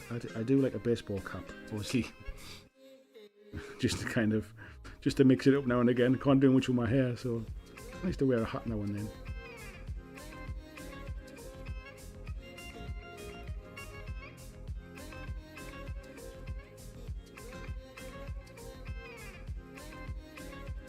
Right. Tell you what, folks, it's warm in here tonight.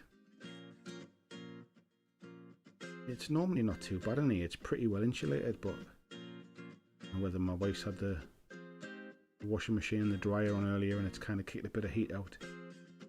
It's a bit warm.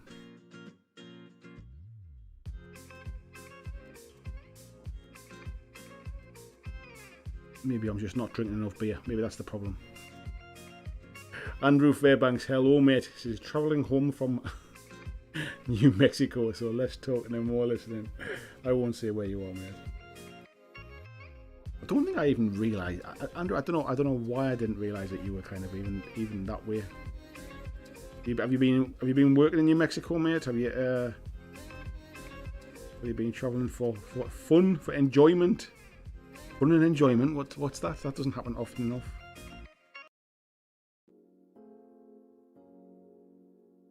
So yeah, we're off for a bit of a family weekend away on Friday. So me and my wife and our little boy, and my wife's sister and her husband, and their two little ones as well. I think one of them is 1 year old, and I think the other one is about, I want to say 3. So yeah, couple of little ones plus our little one. So yeah, me and my brother-in-law have already been kind of sort of secretly plotting where we're going to watch the England game on Friday night. So that'll be quite nice. Looking forward to that. Bit of football. Michael says, have you ever done stickers as merch? I haven't, mate, actually. Do people do stickers? Like, do people sort of buy stickers, or are stickers of any use to people?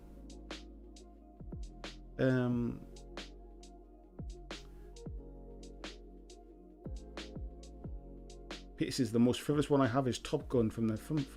Ah. Busey says, when's the BlackJack bucket hats or fishing hats drop? I'll be on it. Yeah, I'm northern, mate. I'm not that northern, no. I'm not a monk. Bucket hats are definitely a monk thing. Very 80s indie.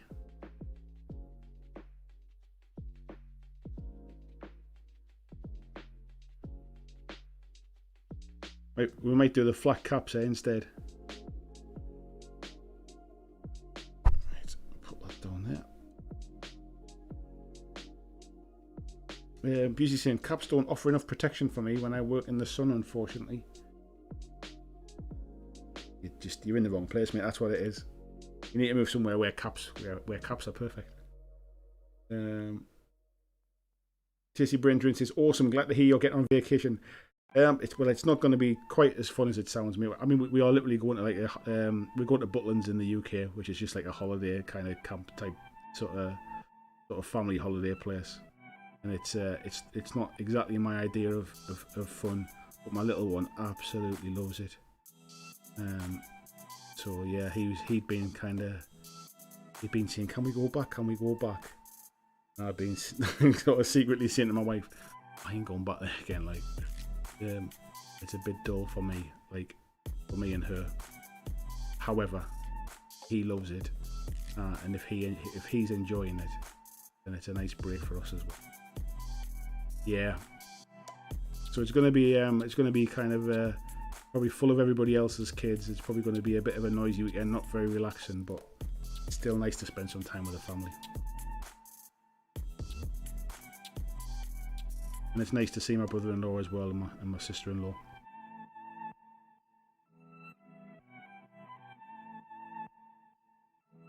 So yeah, but I'm not taking my laptop. I'm not doing any work. I'm having a proper weekend off. I must have missed Christian's on his way out as well. Peter's on his way out. BJ says, I'll take a bucket of flat cap. I don't even know where I can get one for, mate. Let me just scroll up a bit. It said he's done. Oh, where are we up to? Yeah, Icemoon said be down for some stickers when the free trade deal with the UK lands. So, Tiny War Games.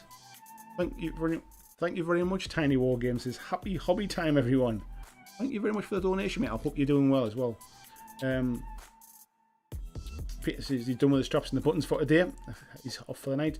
John's saying the guy on Business Blaze does stickers, but it's a running joke that they're really expensive. Blaze says, I'd love to see Velcro backed patches we can stick to our gaming bags. Ooh, that's something I would look into. VG says, I'll take a bucket or a flat cap. Michael Cummins says stickers are always good. I should look into them, mate, to be fair.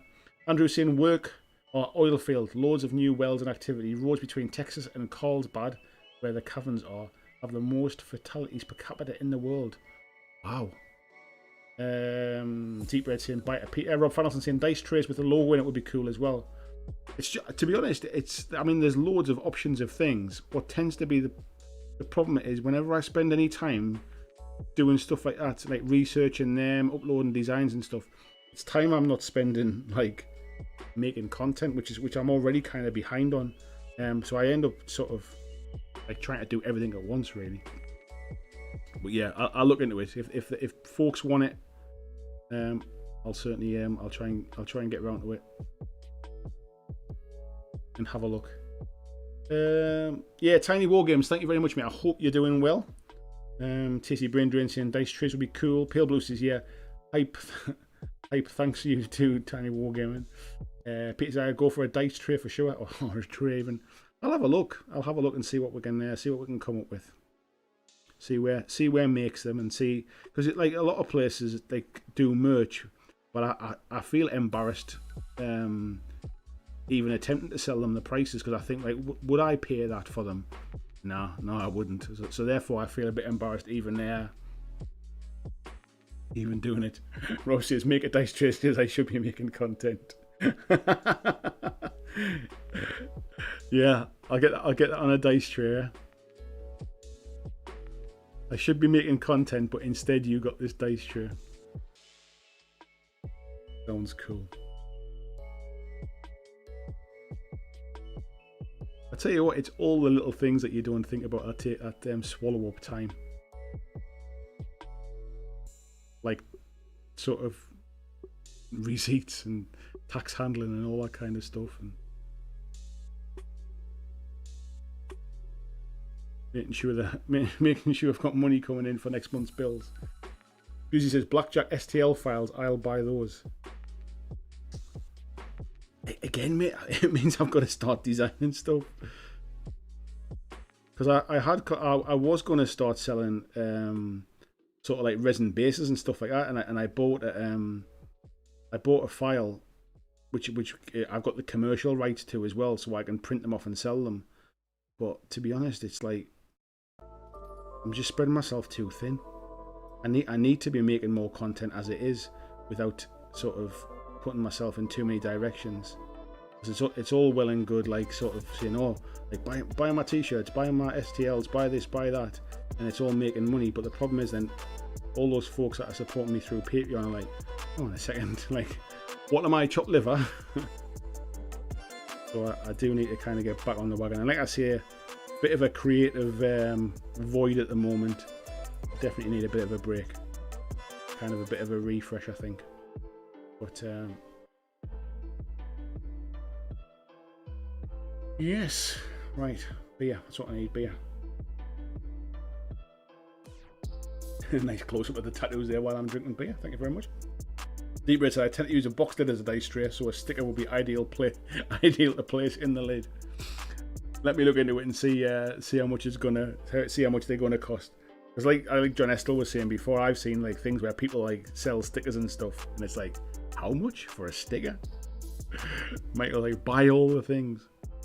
It's a really fine line, because I'm not a good salesman. Like, I'm not good at like getting my links out there and kind of trying to push the t-shirts, trying to push the Patreon, all that kind of stuff. I always feel really uncomfortable about it. However, it's all necessary, because without that I don't make any money. That's where my salary comes from. That's where my wages come from. So I do need to kind of find a better way to do it. Like, I never advertise the Patreon in my videos. Like when I make a video, I never kind of like, I see other people doing it, advertising the Patreon in the middle of a video, and I never do it because I kind of feel embarrassed, sort of like doing it. It feels wrong. So 21. Rob says, yeah, after Infinity new FAQ, I too will be taking a break from gaming. Oh, excuse me. Has there been a new FAQ, mate? Has there? Or is there one on its way? I've not seen that. FAQs are always a funny time for any game, when it starts to change a lot of stuff in it, or it can do, especially when there's been a new edition of the rules like Infinity. Seen people sort of talking online as well over the last couple of days about the rules for the new AOS as well, saying that there's probably going to be like a day one FAQ already. So because there's loads of things that they're seeing that doesn't seem to be right. Iron saying, yeah, I'd love STLs, but that's not easy. Tons of work would probably be more effective to outsource, like one's page rules does. The problem is when you start to outsource stuff, is that you have to pay the people that are doing the work, obviously, and then not only do you have to try and make a profit for them, otherwise it's a waste of time doing them in the first place. But you need to charge enough to put a margin on it, and then also to pay the person that's done the work for it, and then it just ends up making them too expensive. Anyway, the wars of business. That's how business works. John says, I believe we were promised bacon, chat. Oh, actually, I tell you what I did have today. I've not had a McDonald's in a long time. I did have a McDonald's today, and I had a barbecue bacon burger, which is kind of their limited edition burger at the moment, and it was rather nice. I must admit I enjoyed it. I don't know if I enjoyed it because I hadn't had a McDonald's in, can't remember how long. I don't remember the last time I had one. Or did I enjoy it because of the addition of bacon in a burger? Could have been the latter.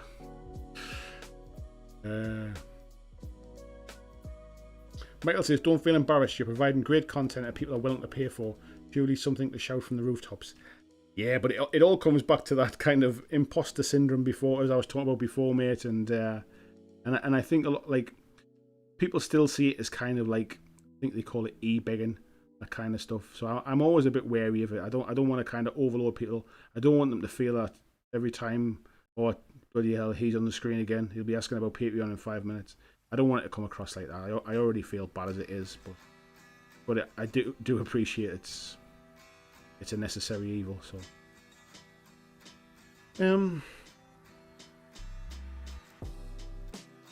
Jill says, maybe try to find more subtle ways to do the Patreon. If a video idea comes from the Discord, mention how. That's probably not a bad shout, actually, Jill. I probably should look at that kind of stuff. Rob says, it came out yesterday, but they did a new FAQ of that one today, and man, the rules are fine, but it's the language used to explain it that makes no sense to me. I think that's what happens, doesn't it, when you've got a bit of a difference in language as well from the people that created it to the vast majority of the players. I think Bill says, honestly, nowadays viewers are used to it. I do think that as well, mine. It's funny, it doesn't bother me when anybody else does it, but in my head, like, it bothers me. It bothers people when I do it, if you like. BlackJack Legacy brand bacon, if I could. John says, that's my plans for my day off tomorrow. Barbecue bacon burger. I tell you what, mate, I wouldn't normally recommend McDonald's, but I'll be honest, it was pretty damn tasty.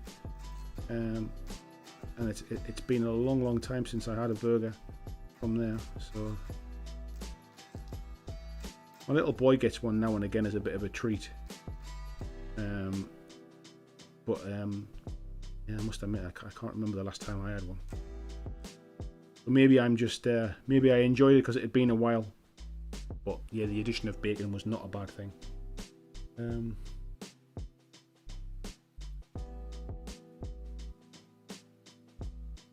Marcus says, still waiting on the BlackJack Bacon Club mugs. I never sell the mugs, mate. The mugs are always for like Patreons and giveaways and stuff like that. I never sell the mugs.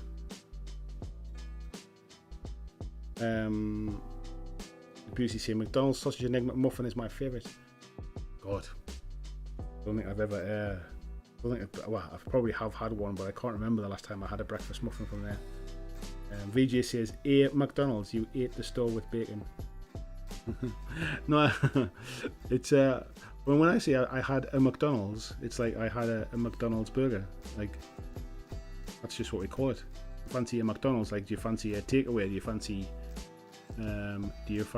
an Indian? Do you fancy a pizza? Our McDonald's, just takeaway food.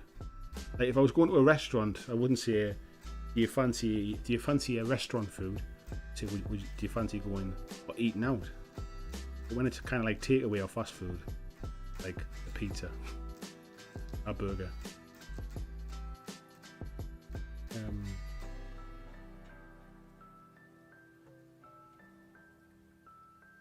Andrew's saying everything tastes good when you're starving in the middle of nowhere. Case in point.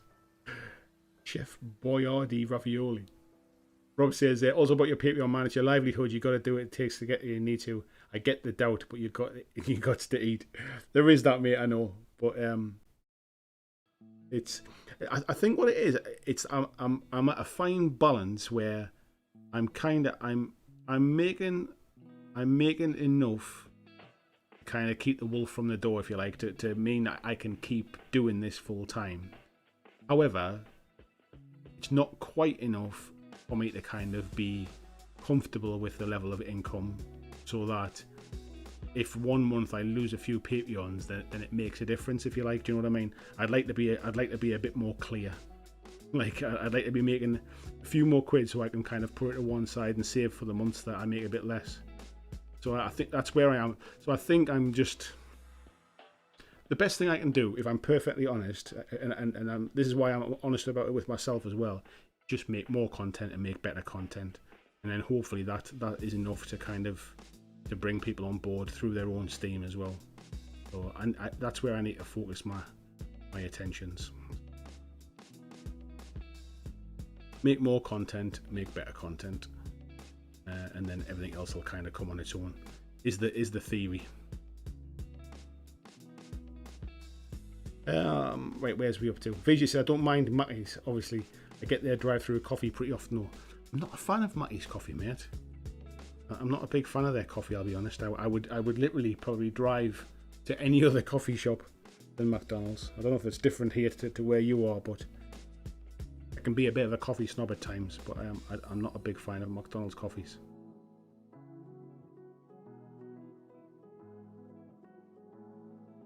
Right.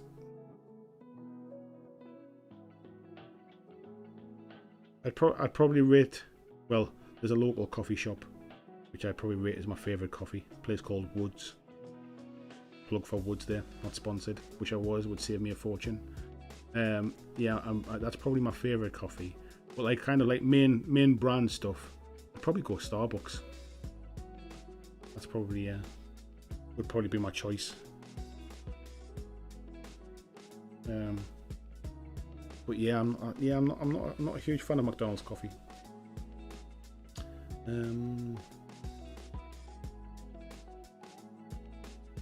Mackie says it's good in Australia. They'll get run out of the country if it wasn't. That's probably right then, mate. Peter says talking to bacon sarnies. That's my lunch tomorrow. I won't sleep tonight. Just the excitement. Andrew says, was that ice cream machine working at McDonald's? I have no idea, mate. I didn't get an ice cream. I didn't see anybody else getting ice cream either, mine. So I assume not. That's notorious, isn't it, for the ice cream machine never working. Marcus is saying, Assaultrons are primed and dry brushed with a lead belcher next to the olive green. Nice one. Stu saying, should we worry that BlackJack is embarrassed about us Patreons? I'm not embarrassed about Patreons. I'm embarrassed to peddle my wares, to ask people to be a Patreon. I'm very, very honoured and blessed to have you Patreons. I'm just a shit salesman.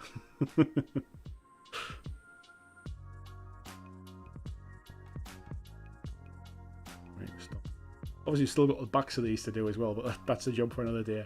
We're starting to kind of layer on these yellows now. It's starting to look less kind of sort of patchy. We're getting some sort of thicker coats of the yellow one now. BJ says, love my Blitzball mug. That reminds me, actually, I still need to send a mug out for the Malifaux winner from last week. I completely forgot about that. Michael says, Big Mac's hangover cure and a treat for the boy. Can't remember the last time I was drunk enough to have a hangover, mate. I kind of have like the odd beer at home, or maybe a cheeky whiskey on a weekend or something like that.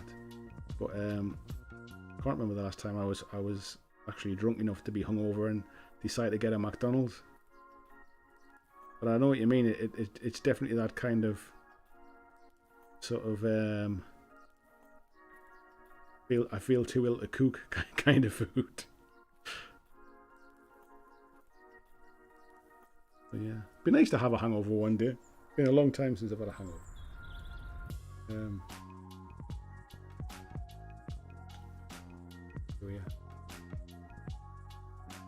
Colmore says, how to chicken big burger today, but after 2 heart attacks, I really shouldn't be doing it. Yeah, oh God.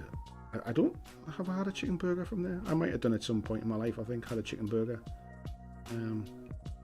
from Matty D's. But yeah, if you've had 2 heart attacks, mate, I think somebody is telling you that McChicken sandwiches are not for you. Probably be enjoying bacon and mushroom pizza tonight with me and my roommate watch Loki. I do like a bit of pizza, I must admit. My guilty pleasure, and I don't know if I've said this before, but when my wife was out on Saturday, I did have a takeaway for myself, and I had a garlic bread special. And I don't know if people know what a garlic bread special is, but it is basically like a pizza-based garlic bread. And then I always get it with tomato sauce on, so it's basically like a garlic bread with tomato. And then it's covered in a kebab meat and salad. So yeah, that's my guilty pleasure. I probably have about 2 of those a year. But it's a nice little kind of treat. My wife thinks they're absolutely disgusting. So I tend to only have them if she's out anywhere. And I'm only kind of like ordering takeaway for one. I can't eat it all. They're absolutely huge. I end up throwing half of it in the bin. So it's a complete waste of money, but yeah, it's a nice little treat once in a while. You get enough in them to kill a horse.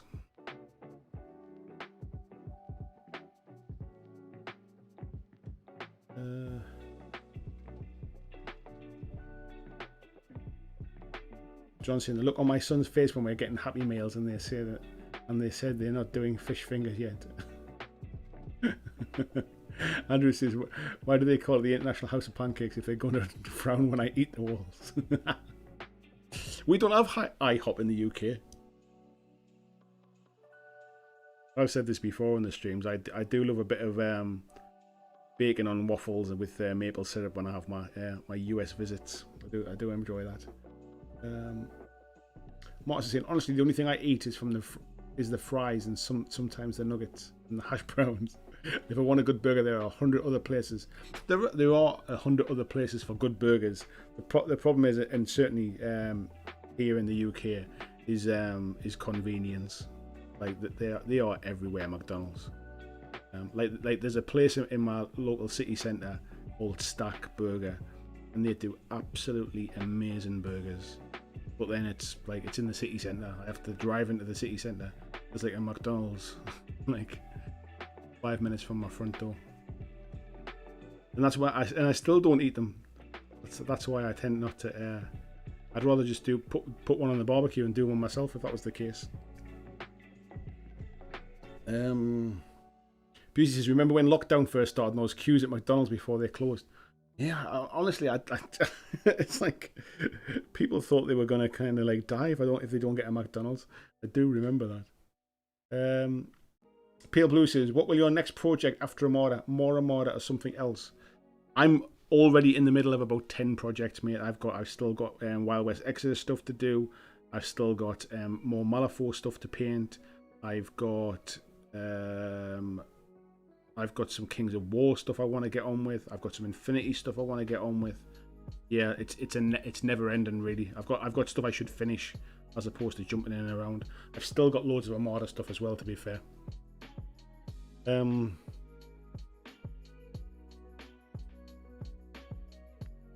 say Matt's coffee in Australia is full barista style, not like jug stuff. Barista here as well, but I was just not like the beans that they use. He says there's a great YouTube document on the ice cream. I think I've seen that one as well. Why it's always out of service. It's about the lock-in contracts and franchises. I insist, do you paint that spot on the back that links to the mast, the centre of the sail colour, or the mast colour? I painted the mast colour, I think, if I remember right. Oh no, I think I painted the sail colour because I was kind of imagining if you were looking down at it, it would be the sail that you see, not the mast. So I painted it the sail colour, mate. I'm assuming you're talking about. Oh, these ones are not. Oh, yes, you're talking about like these bits in here, aren't you?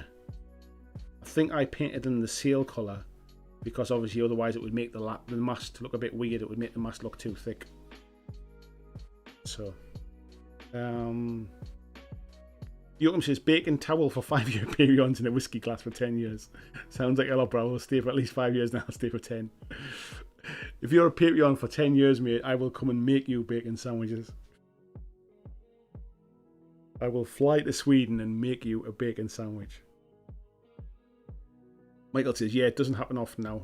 And even after now, you can get delivered. Yeah. Vijay says, you're the first person in history of time to say it would be nice to have a hangover one day. I don't really get hangovers, if I'm honest. If I've had too much to drink, if I've had a bit of a serious night, like I had a bit of a party or something like that, I tend to feel ill during the night time. So I'll kind of get into bed, and then I'll wake up about half an hour later, and I'll feel it in my stomach, and the room will be spinning a bit.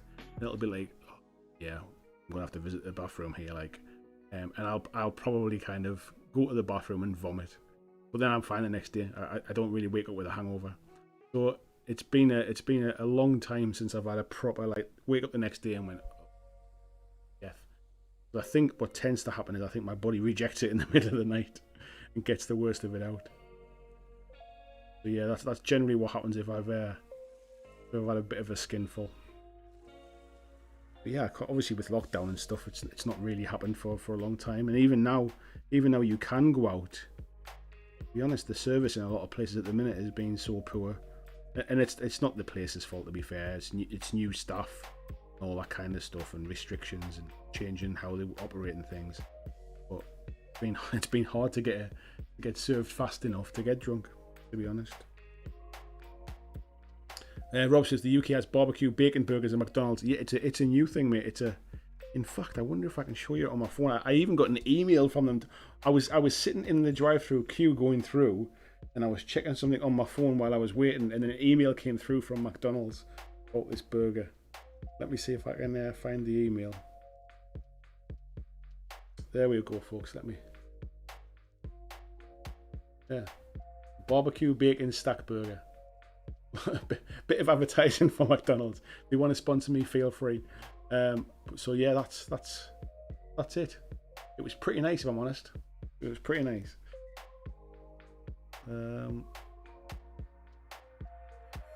John says we're getting a Tim Hortons near us.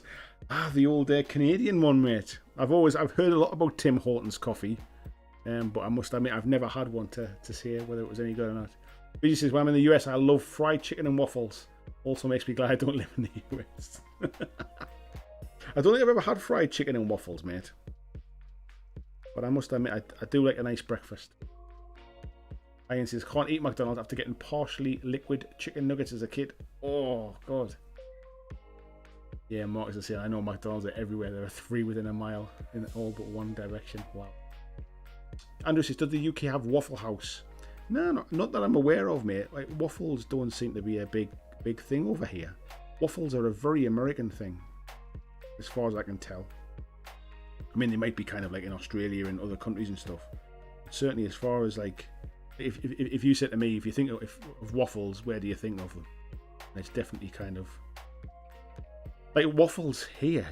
Are almost like potato waffles. I don't know what you'd call them over there. But yeah, like we don't. I mean, we have waffle. You can buy waffle makers and stuff like that. But yeah, breakfast here tends to be a lot of cooked meat. Very rare do you get like any kind of other options like that, like waffles and things. Vijay says, yeah, it's the beans they use a local roaster down in Melbourne. I can be a bit of a coffee snob at times, and there are certain coffee places I just know, like Costa, for example, they always seem to over roast their beans, and there's a bit of a burnt smell or a burnt taste to their coffee sometimes. It's like it's been over roasted. So I'm not a huge fan of Costa coffees. If I'm kind of like in a place where Costa's my only option, I'll tend to get like a flavoured syrup with it, just to kind of take the edge off a bit.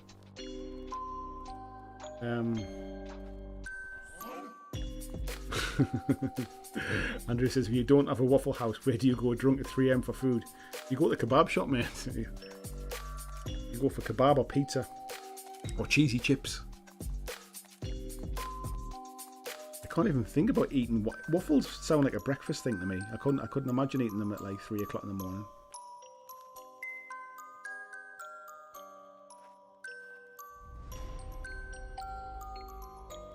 Where are we up to here? Usually saying that. Oh, I'd eat that for sure right now. Rob Van said, barbecue burger, that's bullshit. It happens though, even in the US. North Carolina has pizza and hot dogs at their McDonald's. Does it really? We don't have pizzas and stuff. Sunday says, the only thing on numbers, the only thing that outnumbers Meccas in Australia is Bunnings. Is Bunnings like sort of a DIY store? Is that what that is?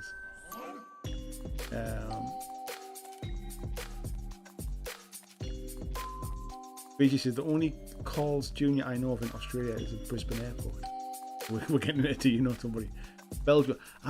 Belgian waffles. Yeah, that's more of kind of like almost like a sort of chocolate, isn't it? Like a cake type thing. Yeah, I forgot about Belgian waffles. Make me hungry now. That's not a good sign. I had porridge for breakfast today. I haven't had porridge in ages. Jill says, we don't need breakfast places. We've reached the perfection of the fry-up. I wonder if that's what it is, Jill. We don't need your stinking waffles.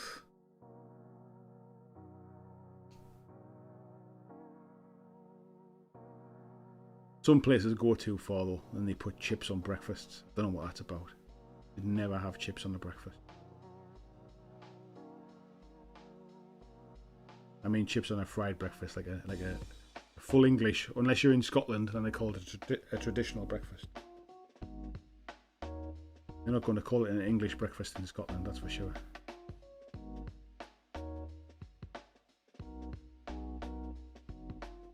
Sunday saying, yeah, Bunnings is DIY. If I stood on the roof of my old house, I could see 2 Bunnings at once. I think I've heard of Bunnings before. It's a bit like Home Depot, isn't it, in the States, or B&Q in the UK. Spent far too much of my life in places like that.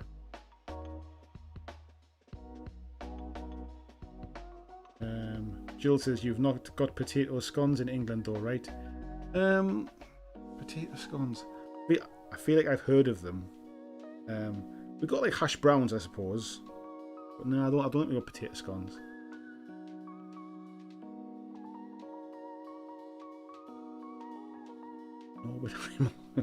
Derek says, no chips on a Scottish breakfast. Square sausage, haggis and a tatty scone, perhaps some fruit pudding. I remember about the square sausages. I remember being on a stag do in Glasgow and getting square sausages on my breakfast and wondering what the hell it was. But yeah, I've been to places who put chips on a fried breakfast. That's chips. You should not be having chips at that time of the morning. As if there's not enough fried food already on your plate. Tasty Brindles is a place called Viva La Waffle that serves a variety of sandwiches that use waffles instead of bread.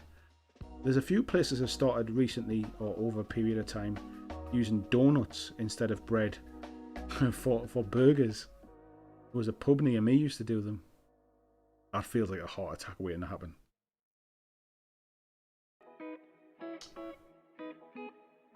Right.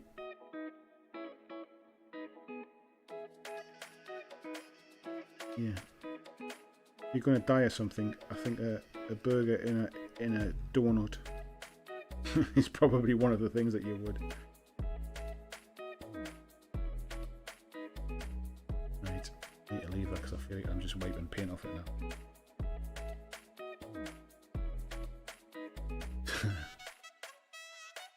Says, if you've seen the Hammerborn episode of Bluey, you've seen Bunnings. Yeah, I think I have it, yeah. I even say it to my son when I go to Hammerborn. Busey said Scottish breakfast with a Glasgow kiss. Yeah, haggis is so good. I do quite like haggis, actually, to be honest. Andrew says Krispy Kremes, 1200 calorie shake to start your day. Yeah, we've got Krispy Kremes over here in the UK now as well, mate. We've had them for a little while. There is still nothing stands out to me like when I've been to Vegas and in downtown Vegas there is the Heart Attack Grill, where I think if you weigh over, I want to say it's like 200 pounds. If you weigh over 200 pounds, you eat for free, and they've got like 8,000 calorie milkshakes and stuff like that. It's just absolutely disgusting. But all of the waiters and waitresses are dressed like doctors and nurses, and when you go in there, you have to put like an operating theatre gown on. I mean, it's obviously a little bit of kind of like showmanship type thing. It's a bit of theatre, really. Yeah, it's like this. the food that they sell is unbelievable. Waffle House is the best place to learn self-defense skills in the US. Also, how to make various illicit substances. I want to learn self-defense. Where shall I go? I'll go to Waffle House. You'll instantly have a fight in there. Sounds good. You know what? Now you've asked me about these back of these sales, it's got me second guessing it now. Can't remember what I did on my other ships. Jill says, right, I'm going to go to bed for dreams of a fry up and future disappointments of toast in the morning. Take care, Jill. Speak soon. And hopefully your hay fever gets a bit of respite tomorrow. Cypher F, hail dude, he says, hello Cypher F, how you doing? Nice to see you in the chat.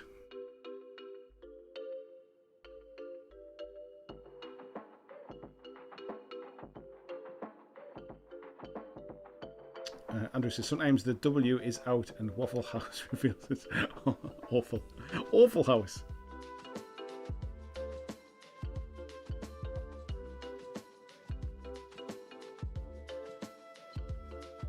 Yeah, I've eaten in some dives over time.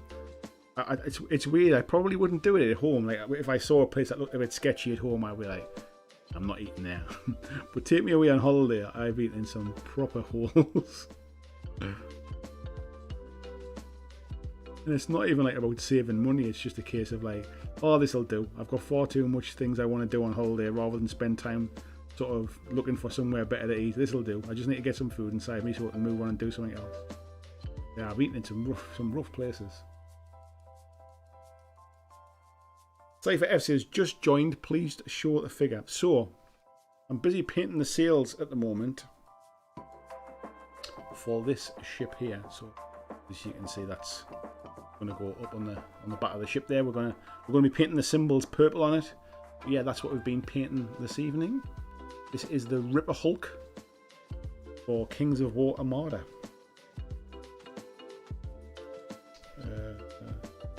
Ian says, Waffle House food can be good when the cook isn't high. Oh my god. When I do eventually manage to get back to the States, you've convinced me that Waffle House is not somewhere I need to be spending any time. Thank you for the pre-warning, both for my waistline, my blood pressure, and my ability to come out alive. Cypher F says, with a big heart there. Thank you very much, Cypher. Hope you're well, my friend.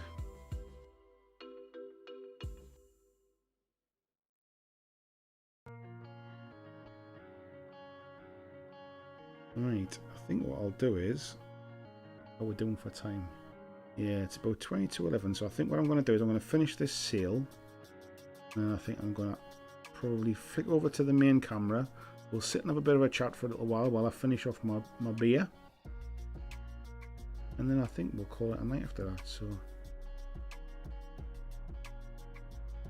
a nice little natter tonight. Sonatech says, I'd just like to say that starting my morning listening to your live stream chills me out. Thank you, sir. You are very welcome. You are very, very welcome tonight. I appreciate you coming and listening, mate. Like it's quite nice. Like obviously, like the Monday nights are a lot more kind of topic focused and stuff. And that's the point of them. You know, they're much more kind of hobby related. But these hobby hangouts are meant to be they're meant to be like a gang of friends getting together and just sort of chatting rubbish, really, while we're all kind of sitting, hanging out, doing a bit of painting or something, really. So that's why we go off piste with the chat sometimes and start talking about waffle houses and the murder rate in a local waffle house. Quite nice just to kind of chill and just hang out. I appreciate that. That's the feedback. That's kind of what it does for you. Mission accomplished. Get in there and get a bit of painting there.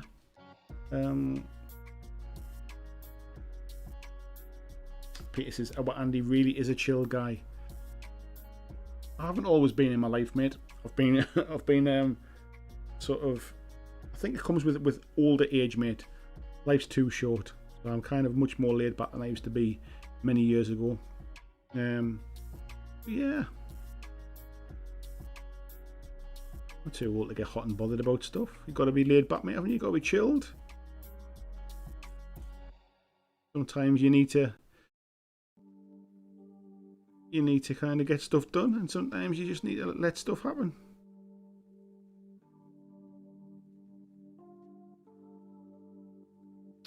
Alright, they will need multiple coats tomorrow. Andrew says the problem is that when the Waffle House chef isn't high, he's drunk. Pale Blues says, of course you're hungry, we're talking the whole time about food. Marcus says, you see a real D&D adventurers end a night with bar fight, but go to a Waffle House to see who lives. Maybe that's what we'll have to do on our D&D tomorrow night. And Christian says, well, so what do you want to do now then? Yeah, we're going to go to Waffle House. I'm sitting fighting ogres and dragons. I think I just want to scrap in a Waffle House.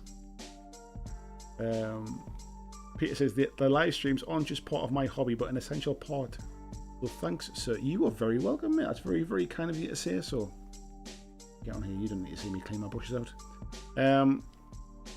Ian said, so thought on Armada Orcs. I'm thinking of going basic black and red colours, but what about swapping the colours between sails and symbols occasionally? Has anyone tried that? I haven't seen any that's done it, mate. The only thing I would say is they're quite close together, and I don't know if it will end up giving it a bit of a like a circus feel to it as opposed to uniform. I potentially see benefit in maybe doing like the front sail a different colour, as if it was part of like the, you know, to determine the fleet or something like that. But I think if you kind of alternated the colours, it might look weird. But by all means, give it a shot. Do a little bit of Photoshop kind of thing. Or print them off and colour them in. See what it looks like. Rob says, it's like a 10-minute ride from me. If he doesn't play at Infinity, I've probably seen him. Oh, okay. Michael says, more chill from painting minis. I find it quite therapeutic. Yeah, that's the reason I started painting minis in the first place. Just to kind of chill out. Sunday Sykes says, my wife said we should get a waffle maker. I think this is a sign that we should. So if you get a waffle maker, mate, and then suddenly start becoming like a drug addict, we know why. It's the waffles that make you do it. We need to watch out for that. We might need to have a waffle intervention if you do. VG says live streams on Tuesdays and Thursday mornings, and every other Sunday show at midnight for me every other week. A part of my life these days. Do you know what it is, mate? It still astounds me that the hours that you put in. Getting up early for live streams and stuff, mate. Your commitment to the cause, for both myself and for Uncle Atom as well, is highly appreciated, mate. I do appreciate it. It's things like that make me like realise that actually, yeah, you know, it is worth keep doing these, and that people do appreciate them and stuff like that. So yeah. It's always nice to get a bit of feedback, so thank you, folks. I do appreciate that. I'm having to clean out my soap now after cleaning out my brushes. Tasty Brain Drink says, a friend of mine told a story how he went to a Waffle House in Alabama and how it was clean, great service, good food. Then made a joke that shows how bad Alabama is. They can't even feel properly. They're even doing something right there. Right, that is. Get that. See about that brush. That'll do. That'll ding dang do, as they say. Let me just knock some of these lights off here so I'm not blinding myself. Is that light still on? Nope, that one's off. Turn this one off as well. So, awesome sauce. Right, I can finish my beer now and see the last of this chat. BJ, the man, the legend. You're not wrong. Nick, hello, mate. How are you doing? Nick says, what's on the painting table today? What's your thoughts on the new Cruel Boys? I tell you what, mate, I will put my light back on. I will show you what's been on the painting table today because we're just I'm just wrapping up and finishing my beer and stuff. So I've been painting this Ripper Hulk and then obviously painting up sails as well to go with it. So I've been painting the sails separately. Yeah, I've been painting the Ripper Hulk. And speaking of Ripper Hulk, I did earlier on as well show off the Hulk that I'd been painting as well. So this, let me zoom in on this one because I must admit I'm kind of proud of this. I've just been taking my time with it, so it's nice to kind of do something a little bit. a bit different. Let me make sure it's focused. Okay, and then let's get a bit of light over it as well. And this is the Hulk from Marvel Crisis Protocol I've been painting as well. So yeah, so Ripper Hulk and the Incredible Hulk, what we've been doing recently. Rob says, wow, that Hulk looks awesome, great job. I've really enjoyed painting it, mate, if I'm honest. Just I started off with like a dark green, and then I just gradually kind of like layered up the muscles and stuff. And there is a bit of kind of, you might be able to see it there. The light's not great. But there's a bit of sort of highlight and shade on them trousers as well. But I've kind of not tried to go overboard. I even painted the teeth. I wonder if I can zoom into the face a little bit there. A little look. Focus that in as well. Other way. Will that focus? I think it's probably too. Zoom it out a little bit. Try now. Let's focus on the background. Not like home. Kind of see it there. I've even been painting eyes and painting teeth. Unheard of. So yes, that's what I've been painting recently. Let's have a little look here. So yes, Nick, that's what I've been doing. What's my thoughts on the new Cruel Boys? I mentioned earlier on, I'd be perfectly honest, I've not really sort of spent any time looking at them. AOS is not really my jam, so I've not really looked at them, if I'm honest. I like the fact that they look a bit more realistic, a bit more kind of like Lord of the Rings, but they're not something that I'll be buying, that's for sure. VJ said, I appreciate what you gents do for me. Probably would have fallen back out of the hobby without you and Adam keep me interested and motivated. That's really cool to hear, mate. Because I think it's obviously a bit of a funny time, isn't it, through kind of lockdown and everything else. It would have been dead easy just to kind of sort of walk away from stuff and batten down the hatches, and you lose touch with people and things. Yeah, I'm glad you didn't, mate. Let's have a little look here. Michael Cowan saying, what brush soap do you use? Is it worth using on cheap brushes? I think I use the Artist Opus brush soap. These are the ones that come with the brushes that I bought. I will be buying, this is almost used up now. I'm just going to be buying some of the Masters brush soap. I think you should use brush soap on any brushes, really. It's cheap enough, it lasts for ages. It's good practice to clean your brushes out, and it'll make them last longer. Busey says, are the 3D printers running tonight? No, they're not, mate, at the minute. Have I got anything handy I can kind of show you I've been printing? In fact, give me a second and I'll show you the last thing I've been printing. I'll just go and get it. It's in the other room at the moment.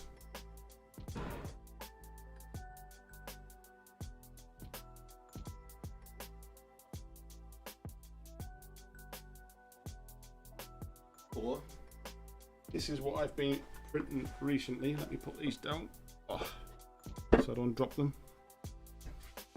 So obviously with my Marvel Crisis Protocol addiction that's going on at the moment, I started off by printing off this small building. Obviously it's prime black, so it's going to be kind of difficult to see. It's just like a little kind of food shop. I need to print a little sign for the top of it. And then I've been printing this as well. Is my zoom on that one, please? My coffee shop. If I can get it with the light, you can kind of see it. So this is the coffee shop for the table as well. So I've been printing those off. But I was quite impressed with the quality of, and this is all in PLA plastic as well. Quite impressed with the quality of the logo and stuff on the front of it. Came out really nice. And then obviously I've got this as well, but it's with it being primed black. This is the bottom half of it. It's quite hard to obviously see it on camera. Yeah, I'm impressed with the quality of it. But no, at the minute, mate, I need to paint some of the stuff I've got. I've got quite a bit of terrain now for games. I need to start getting some of it painted. Otherwise, I'll just end up with loads of stuff that I still can't use. Let me move that because it's right in the way of the microphone. Tizzy Brain Drain says, I missed that. Great job. Thank you. Robson, yeah, looks awesome. Thank you very much. Hulk smash. Yeah, Ice Moon saying brush soap lasts for ages. Absolutely worth it. I agree, mate. Nick says, nice Hulk, been meaning to check out a Marvel skirmish game. I feel it's the only way for my friends interested in wargaming. Warcry didn't do it for them since it's not IP they're familiar with. I was going to talk about it on Monday night, but I ran out of time. So my plan is to do a video for later this week about kind of 5 reasons why I was wrong about Marvel Crisis Protocol. So that might help you kind of to understand what the game's about. Because I kind of go into my preconceptions about the game and then talk about why I was wrong. That might help you kind of to weigh it up. But I'll be honest, I'm pretty impressed with it, and I'm kind of spoiling some of the video now. But when I watched the original battle reports when the game first came out, I thought that looks garbage. It just doesn't look interesting. It looks overly complicated, and I haven't got a clue what's going on. And actually playing the game was nothing at all like that. I think there was some poor battle reports, and I think a bit like Malifaux, where there's like rules for your individual models are on the cards, unless the person doing the battle report is actually kind of narrating what they're doing and explaining what's happening. A lot of the kind of like the intricacy of the game, the interesting part gets lost, because if they just go, all right, so I'm going to hit you, so it's 5 dice here, and yeah, I've got so many successes, right, so it does that much damage. That the fact that they're doing the different attacks that they're doing, the different abilities that they've got, the way they can throw buildings around, they can throw people around, they can push and pull, the way that the game is centered around missions and not about killing each other. It's way more interesting than the battle reports that I'd watched ever made it look. So yeah. Where are we up to here? ER910, good evening, mate. Hope you're well. Andrew says, you need to get a set of Space Hulk to complete the hat trick. I've got a set of Space Hulk right above my head there, mate. BG says, I think hobby tragic is the word you're looking for. Some did say. Looks awesome. Rob says, I wanted to like Marvel Crisis Protocol, but it wasn't for me. Will you be trying to do some Marvel Crisis Protocol content when you get going? No, mate, I'm not planning to do any Marvel Crisis Protocol content. I'm doing it purely for my own hobby. I wanted to get one game that I just do for me, so when I'm sitting kind of painting for hobby, for enjoyment, to relax, I'm not painting something that is for the channel, because then that is almost just like I'm still working. So I wanted something that was literally just for me, not to be making content on. And there's a load of local guys are playing Marvel now as well, and those were the lads I was playing with at the weekend. Was it the weekend? Last weekend. Yeah, weekend just gone. So no, I'm not planning to do much, if any, Marvel Crisis Protocol content. It's my own kind of personal hobby game, if you like. John says, it looks like the ice cream machine isn't working at McDonald's. VG saying, yeah, question, can you use hot water to straighten resin even after you've super glued the seals together? Some of these masters are a bit bent. You absolutely can, mate. Yes, you can.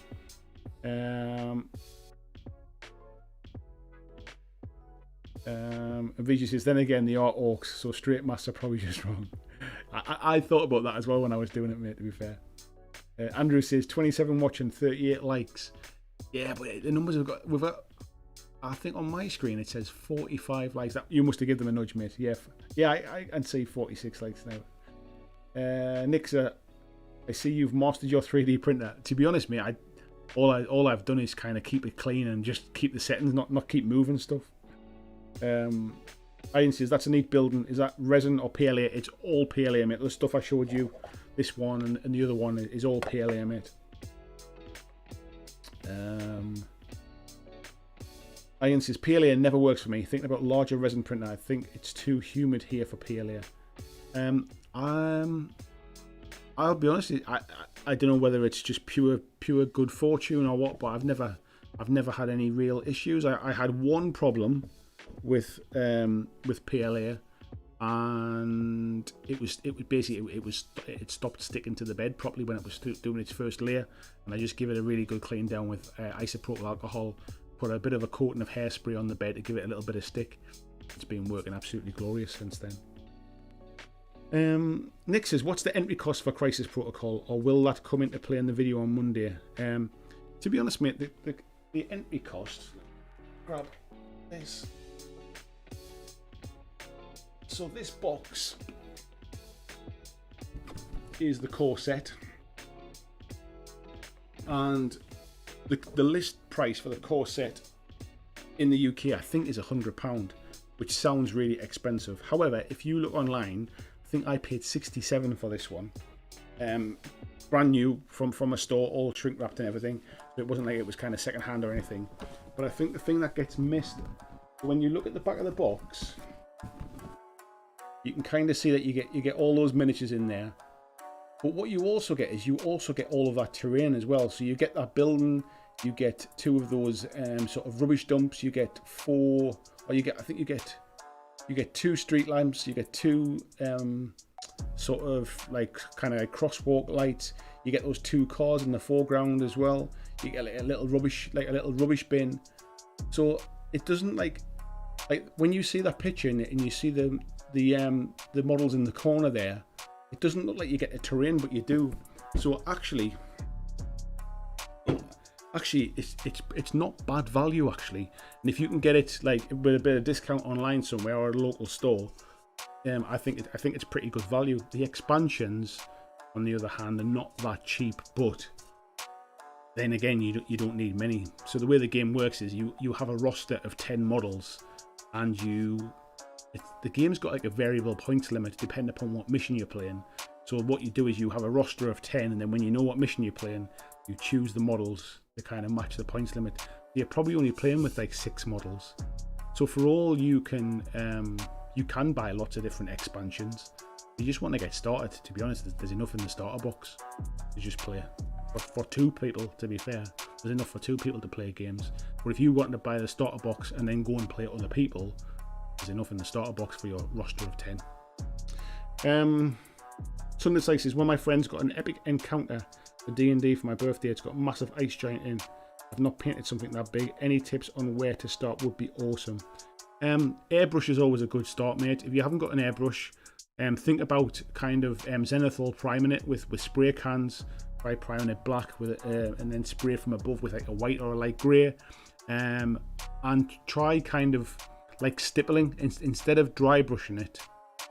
Try like stippling and building up the layers through like stippling on with a brush, because big areas you'll either end up with a really kind of like flat looking colour, or you'll end up with a lot of brush strokes and stuff like that. So just like stippling on with a dry brush is a really great way to do it. Busey said, I'm printing a chess set on the Neptune 2 at the moment. Why? I don't really know. Just because you can, yeah. Rob says, I can respect that Marvel Crisis Protocol choice. Need to have a separation. What do you see as the main game for the channel, as in the one system that you know will help get viewers? I don't think there is a one main game, mate. Because I think the problem is like the channel has grown up over a number of years around covering lots of different games. But I don't think there really is just the one game.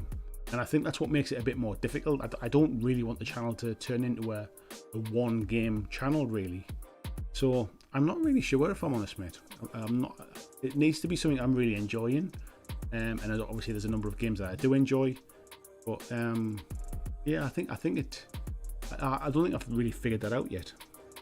Mick says, sounds interesting. I'll make a pitch after seeing some back reps. I think they would really gravitate towards it. Just be careful with the back reps, mate, because I'll be honest, they put me off. They put me off a little bit, because I think they were. I don't think they explained what was happening very well in the ones I watched, and it made it look really not very interesting at all. And it was one of the preconceptions I had. I played 2 games of it at the weekend, and like within the first, probably by the second turn of the first game, it was like, oh yeah, I really like this now. I can kind of see where the interest is. The rules are not difficult at all. They're essentially basically you can do as many actions as you've got like power points to spend. And some actions are free. You can only do free ones once, and some actions cost power, and you basically build up power by doing things during the game. So every time you get hit, every time you take damage, you gain power tokens. So it's like the more you get hit, the more power tokens you build up, which allows you to do more powerful things on your turn. So it's almost this kind of like, almost like the anger build, like the Hulk, as you can imagine, like if he's getting sort of hit, the anger building up in him, which him getting more powerful. So there's this quite interesting sort of balancing mechanic that if you're taking damage, you're generating power, which makes you do powerful things. which means then you're going to give out damage, which means your opponents get more power and they can come back at you. It's quite an interesting thing. It's not a case of the more damage you do, the weaker you get, or the more damage you take, the weaker you get. It's a really interesting idea.